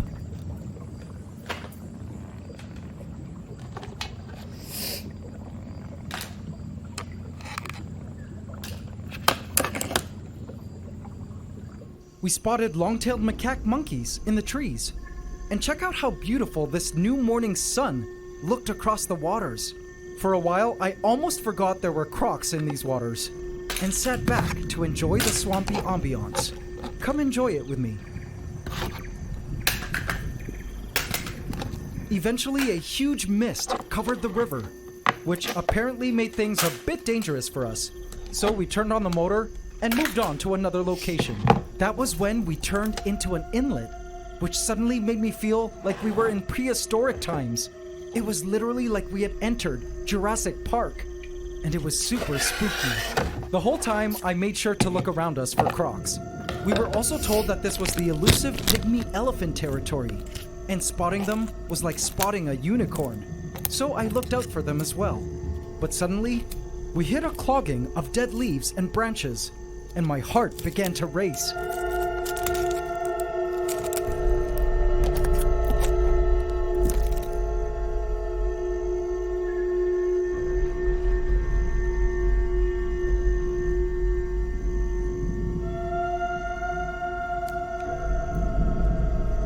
Somehow I felt getting stuck made us an easy target for giant crocodiles, and it worried me greatly.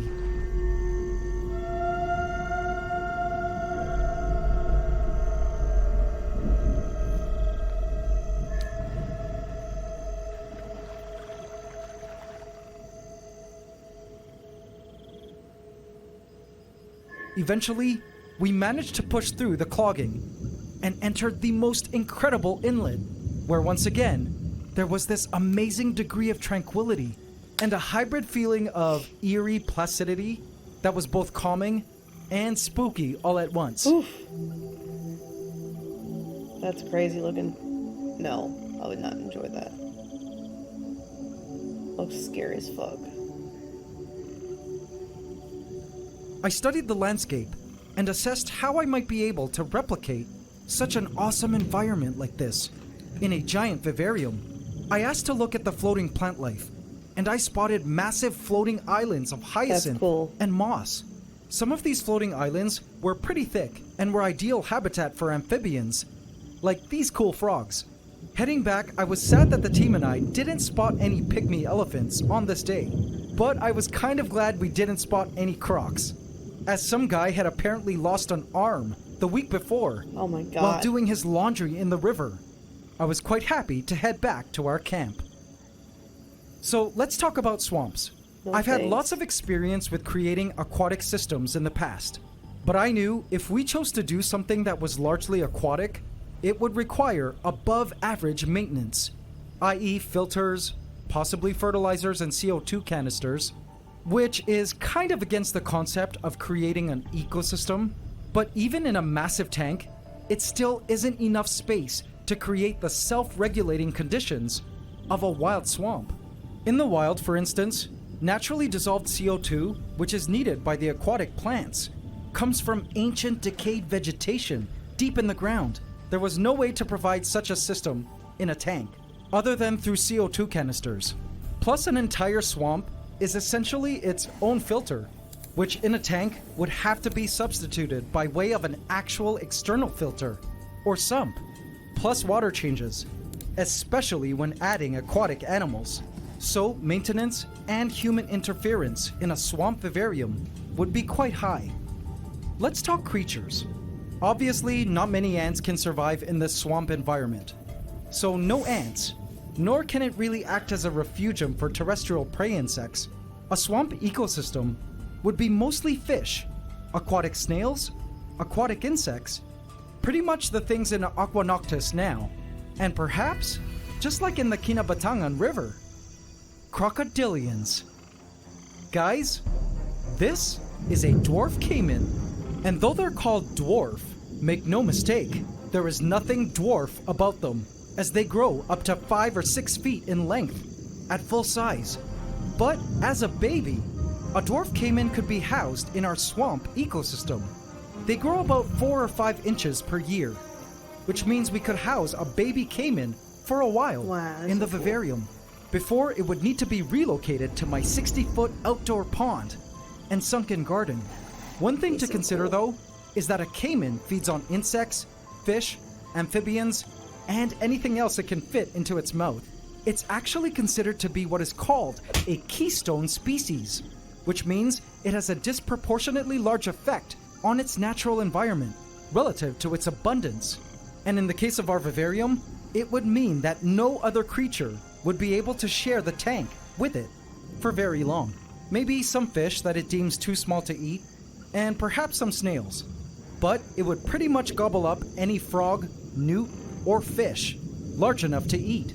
If ever, Pandora might act as a refugium for the caiman's prey. But if we didn't house a dwarf caiman, we could possibly go with aquaphilic lizards, like Chinese water dragons, which are super cute. Cool. Aquatic snakes that prey on fish and frogs, or even turtles as an alternative. Oh, and by the way, a snapping turtle is pretty much in the same boat as a caiman, I'm afraid. So what do you guys think about a swamp ecosystem vivarium?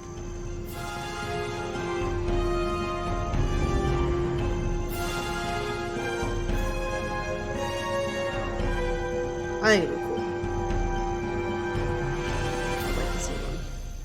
I spotted But the Smog canopy's and pretty cool, Daenerys, our 2 sunskinks basking together atop the rock wall. I watched as Smog descended into the lowlands to hunt for the new crickets that had been released into Pandora.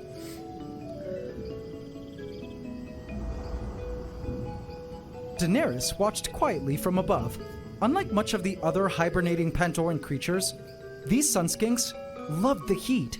In fact, their species was pretty versatile, inhabiting both montane cloud rainforests, like Pandora, as well as the hotter lowland rainforests. Which bring me now to our third possible biome for vivarium. Exploring the lowland rainforests of Borneo was something I was excited about, again because it was an ancient natural space. 40 million years old ancient, making the lowland Bornean That was rainforest for the guy one who of said the no one wants to oldest hear in the it. world. Well, The thank you for lowland that. Bornean rainforest is home to over 15,000 species of flowering plants, 3,000 species of trees, 221 species of terrestrial animals, and 420 species of birds. But the forest was full of danger. Check out this Nibong palm tree, covered in spikes, that if spiked, cause a human to go numb, and the only way to heal from it is through surgery. I had to be careful in these unfriendly wild forests. Goodness. I immediately spotted sunskinks in the leaf litter. Little smogs and dens running around. The insects were mind-blowing. There were a ton of ants, including this giant forest ant. Look at how huge it was. On a tree, these cool lantern bugs were hanging out, trying to blend in. We also came across this cool trail of termites, swarming in broad daylight. At first I thought the termites were foraging for food, but as I looked closer, they were carrying little babies, which probably meant they were relocating nests, or perhaps a nomadic species of termite. I didn't know. We used a blacklight to spot a huge forest scorpion hiding in a log. In this murky pond, I spotted a mudskipper trying to hide from my camera. The forest was also full of mushrooms for days. Now this was super cool. Looking into this telescope, I spotted the entrance to a hive of stingless bees. Yup, bees that lack a stinger. In Southeast Asia and parts of South America, there exist species of bees that don't have stingers, and to me seem more like flying ants. I actually just installed a few stingless beehives this week on my own property for the pollination of my fruits and veggies, but also for their delicious honey. The locals allowed me to sample the honey harvested from these stingless bees, and I find tastes tangy and is more syrupy than traditional honeybee honey. The stingless bees themselves are top pollinators in the rainforests in which they live. I've been flirting with the idea of adding a stingless beehive into a vivarium, but it would necessarily mean we would need to connect a tube from the vivarium to the outside of my home for the bees to forage. In the rainforest, we also spotted a variety of neat agamid lizards, a ton of snakes like this tree viper. We also ran into this huge water monitor, hi buddy, and came across some very interesting mammals, like this flying lemur and this sun bear.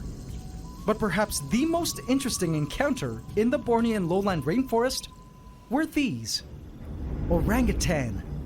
I literally froze and hid in a little corner when I spotted this fellow moving around in the branches.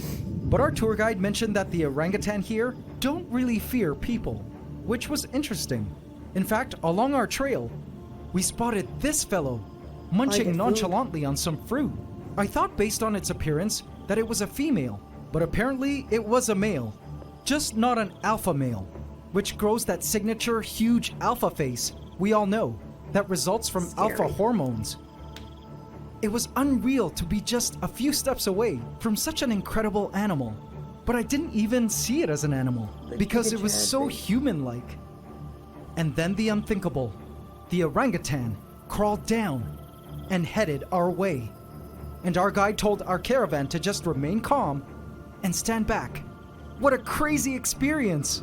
Orangutans, the world's largest arboreal animals, which were at one point widespread throughout Southeast Asia and China, were now critically endangered, only found on 2 islands of Sumatra and Borneo. Dang. Their decline in numbers have been due to a drastic loss of habitat.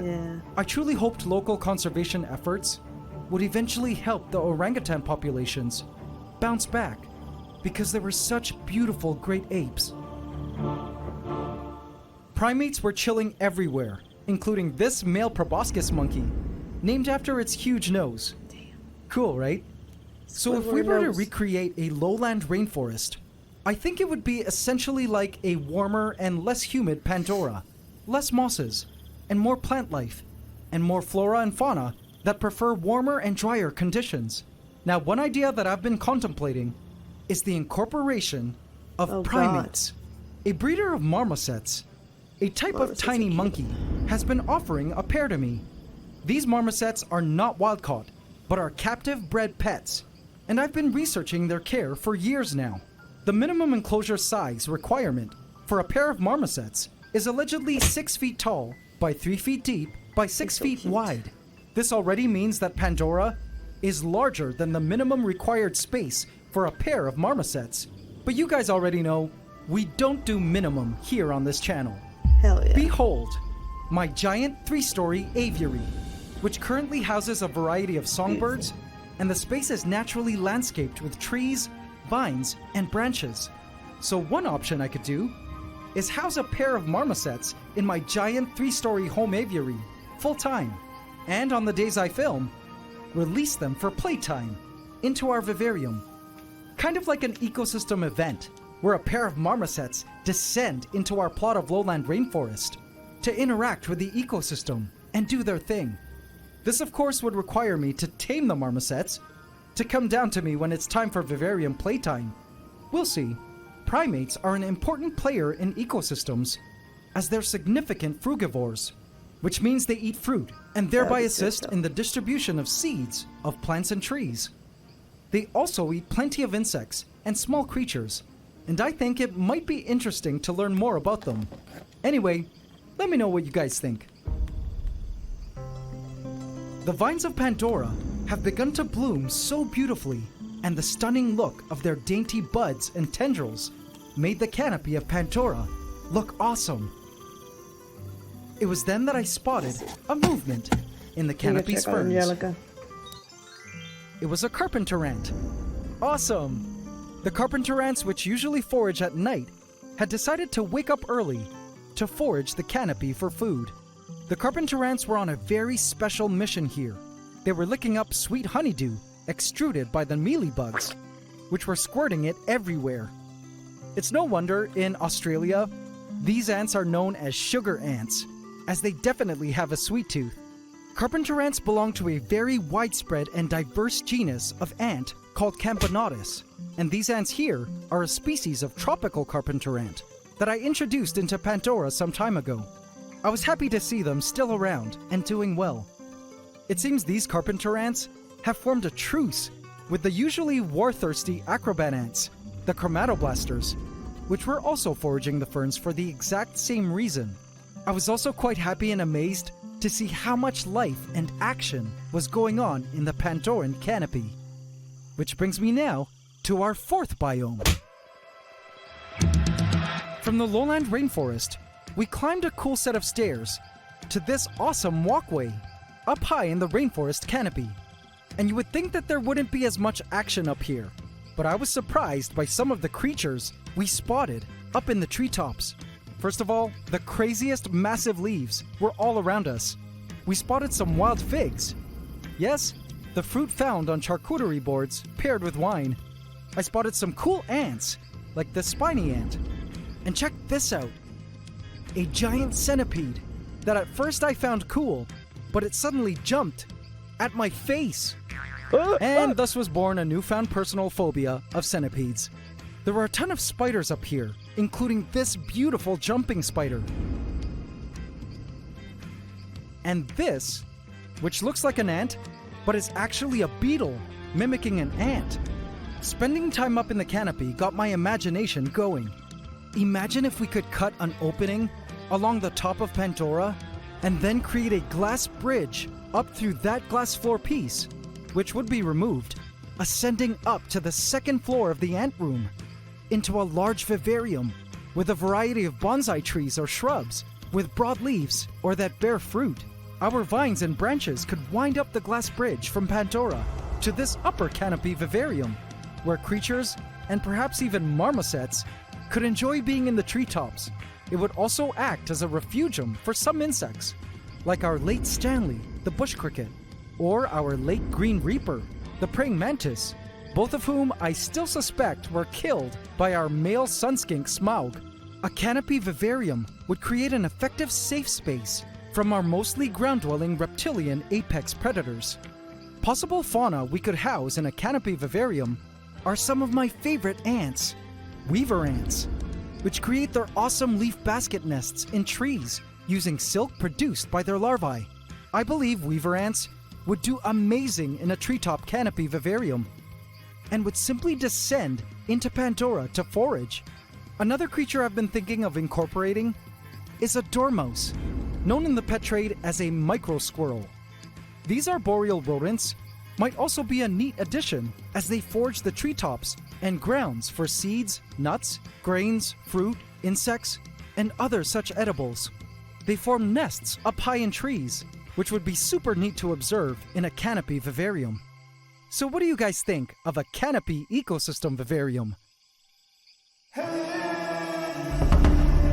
death of Rocksteady, our late male rhino beetle, was a sad loss for those of us following Pandora's story. But I promised that I had a surprise for you guys. And here they were. 1, 2,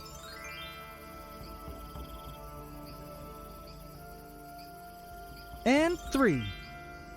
The hot season had caused an abundance of these coconut rhino beetles in my area, a different species from what Rocksteady was, with smaller horns and a more indented exoskeleton.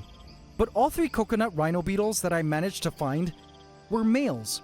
I was still in the process of looking for a female, so we could really appreciate their rhino beetle behaviors and hopefully catch the males wrestling for territory and breeding rights. The rhino beetles immediately took to ground and burrowed. Though nobody could replace a Rocksteady, these coconut rhino beetles were an interesting new addition to our rainforest. But as I looked towards the back of Pandora, I noticed a large grass plant had sprung out from the ground. I was pretty sure this was from one of the seeds collected when the Terra Raiders, our marauder ants, were still around. They have since disappeared from our rainforest due to either the heat or mites. But speaking of grasses, this brings me now to our fifth and final possible biome for an ecosystem vivarium.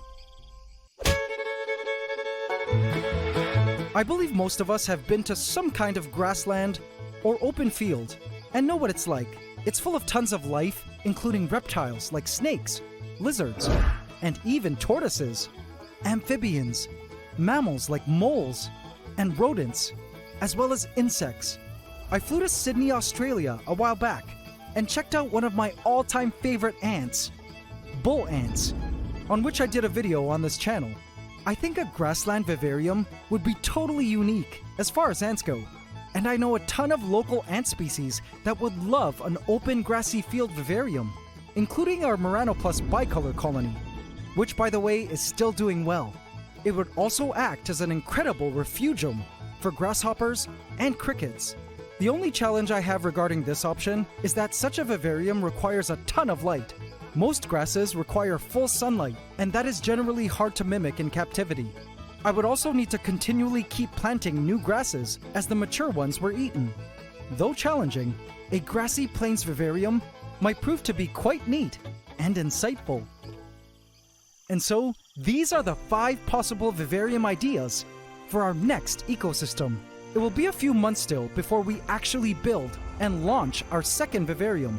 But what I need to know at this stage is which of the 5 vivariums you feel will be the most beneficial to learning and insights on the natural world.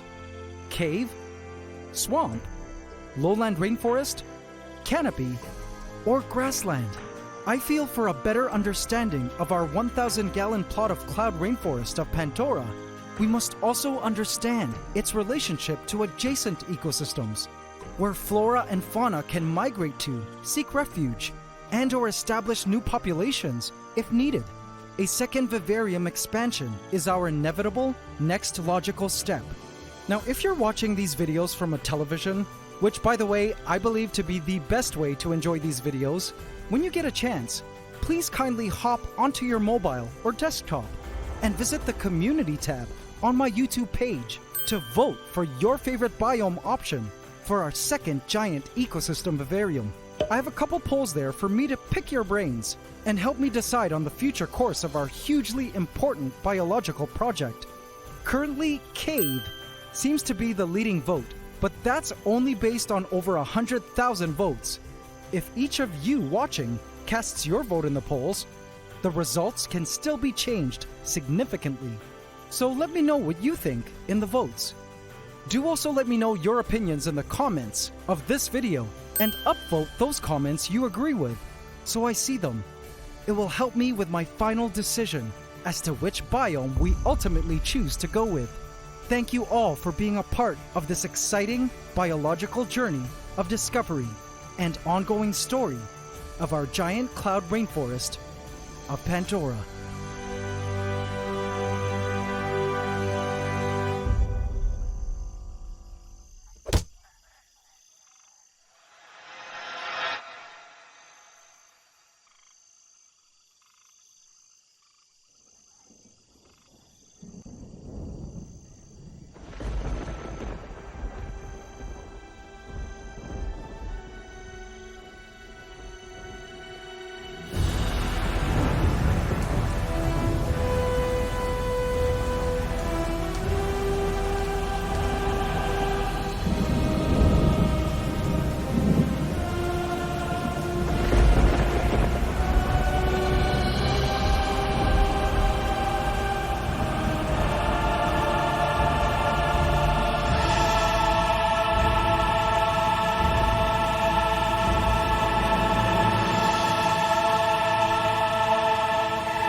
Guys, I'm doing it. I am creating the ultimate ecosystem vivarium in an over 1,200 gallon custom-built tank. This ecosystem vivarium will be the biggest terrarium build I've ever done in my life. Complete with living ant colonies of mine, an array of tropical plants, fungi, predators, prey creatures, parasites, detritivores, and a waterfall and pond. Animals will be breeding and dying. They'll be eating plants. Animals will be eating other animals. And some will be breaking down dead animals to help fertilize plants in a constant biological cycling of nutrients throughout the vivarium, much like it happens out in nature. But managing such a food web is no easy task, and this vivarium project has honestly already forced me to apply all my skills and knowledge on animal husbandry, ant keeping, and biology that I've acquired over my entire lifetime. But you guys, the AC family, my beloved community of ant and nature lovers who watch this channel, have already been such a wealth of knowledge and supremely helpful at giving me advice on this undertaking. And this week, I ran a poll on my community tab asking, if you were to create the ultimate ecosystem vivarium, who would your apex predator be? The choices were a python, a chameleon, a tokegecko, and a tarantula.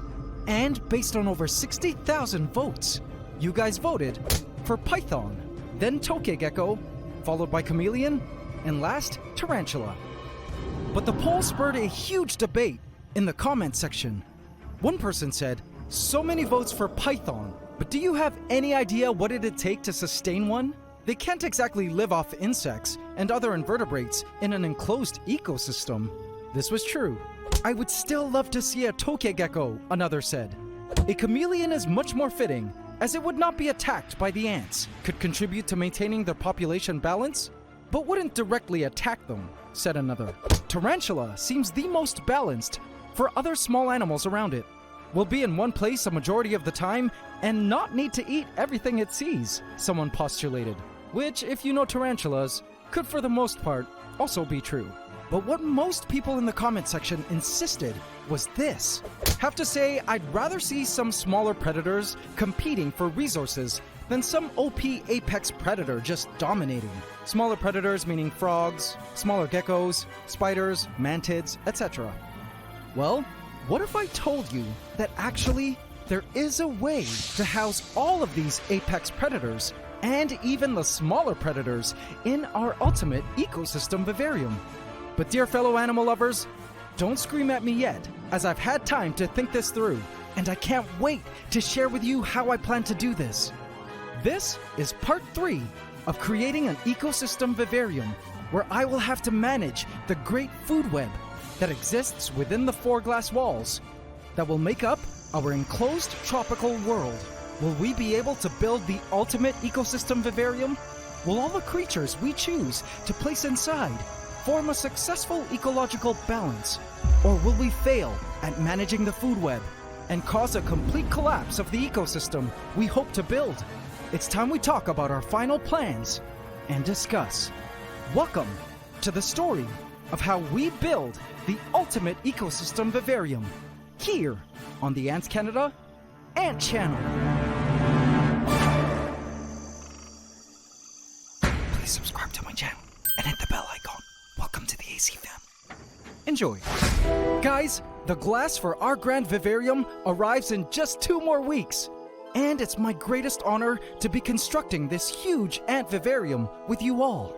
And as mentioned in the past 2 episodes of this vivarium series, there couldn't be a better time to embark on such a huge vivarium building journey with you guys than now, as it is the perfect way to celebrate reaching 5 million subscribers on the channel. At the time of creating this 2nd episode, there are less than 1,000 subscribers left until we hit that milestone. So close, guys. So, if you're watching and haven't subscribed to the channel yet, please do hit that subscribe button so you too could follow and be part of this truly groundbreaking milestone experiment. I truly appreciate the support and cherish every sub.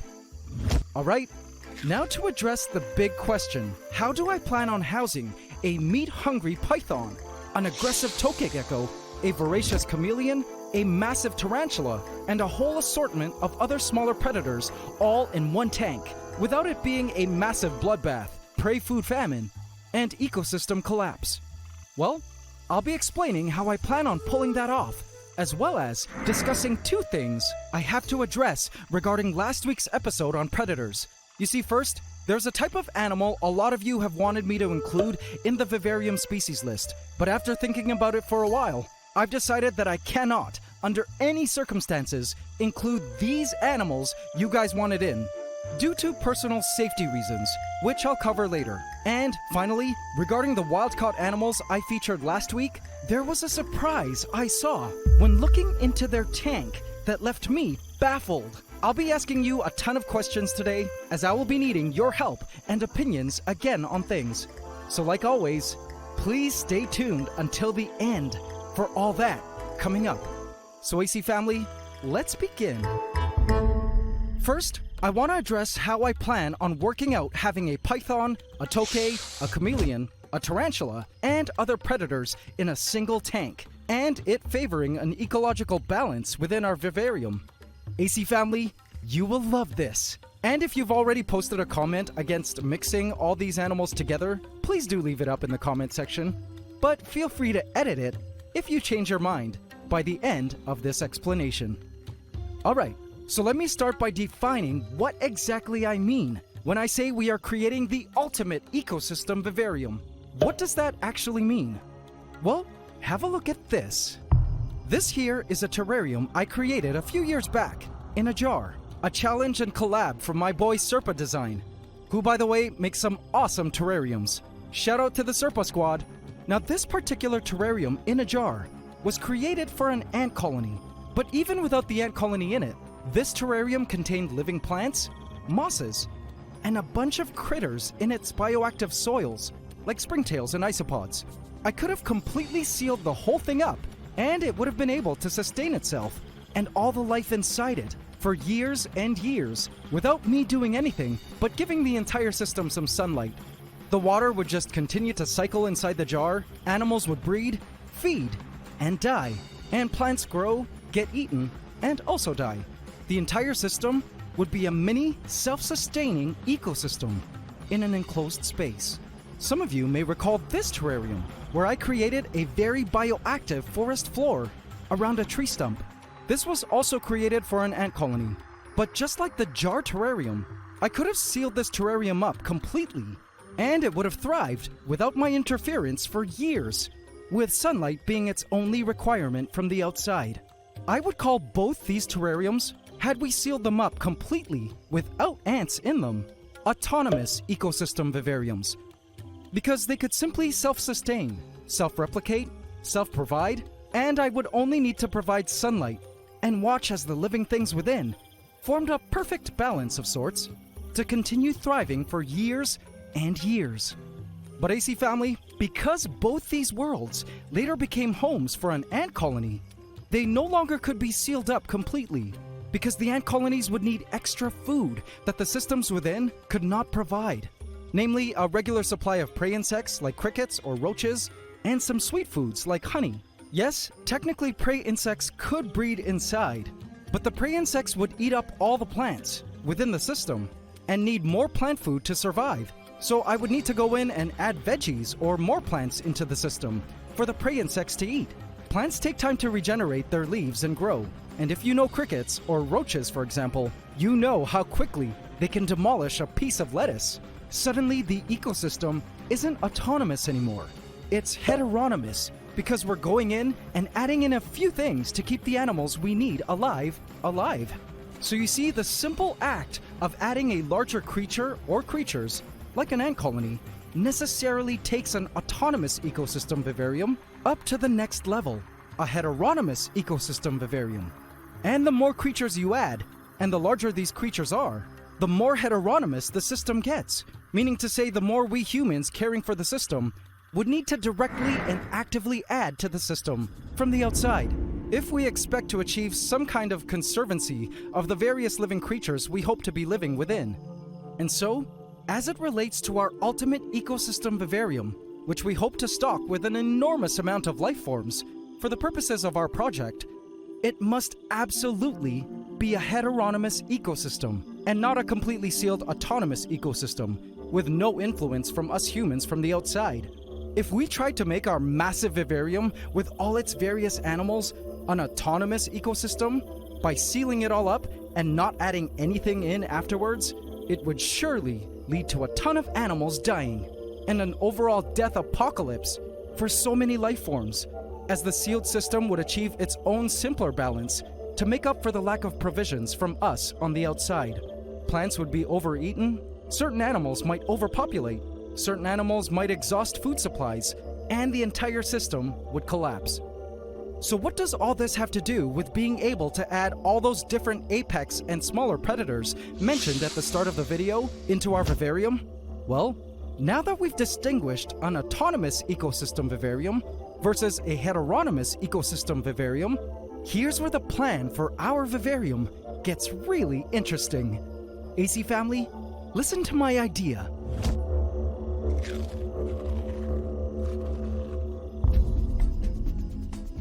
So I wanted the aim of our vivarium project to essentially be to construct a 1,200-gallon chunk of wild tropical forest space, meaning a 10-foot long by 33 inches deep by 6-foot tall block of natural wild space. Now, if you were to go outside into any forest and block off that section of natural space, the amount of life concentrated into that space may be a lot with various plants and animals, but what are the chances that a python and a tokay gecko and a chameleon and a tarantula and a bunch of smaller predators all share that space all at once? Well, realistically, pretty slim, right? Most large predators in nature are more spread out, claiming their own hunting space and chasing off any other similarly sized animals who might compete for the same food. So AC family, after thinking about all of your feedback and what you guys wanted to see in our vivarium, I've come up with a cool way in which we can all have the best of all worlds. Here's where I introduce you to my concept of planned biological events. So listen to this. Going back to the block of natural space, if we were to watch a time lapse of that space, we would inevitably see a ton of action, ever changing and dynamic. Alright, We would see I'll be back animals later. and Today's insects. photo shoot is too lewd for even kick, so I will see you guys after later this evening. Alright, bye for now.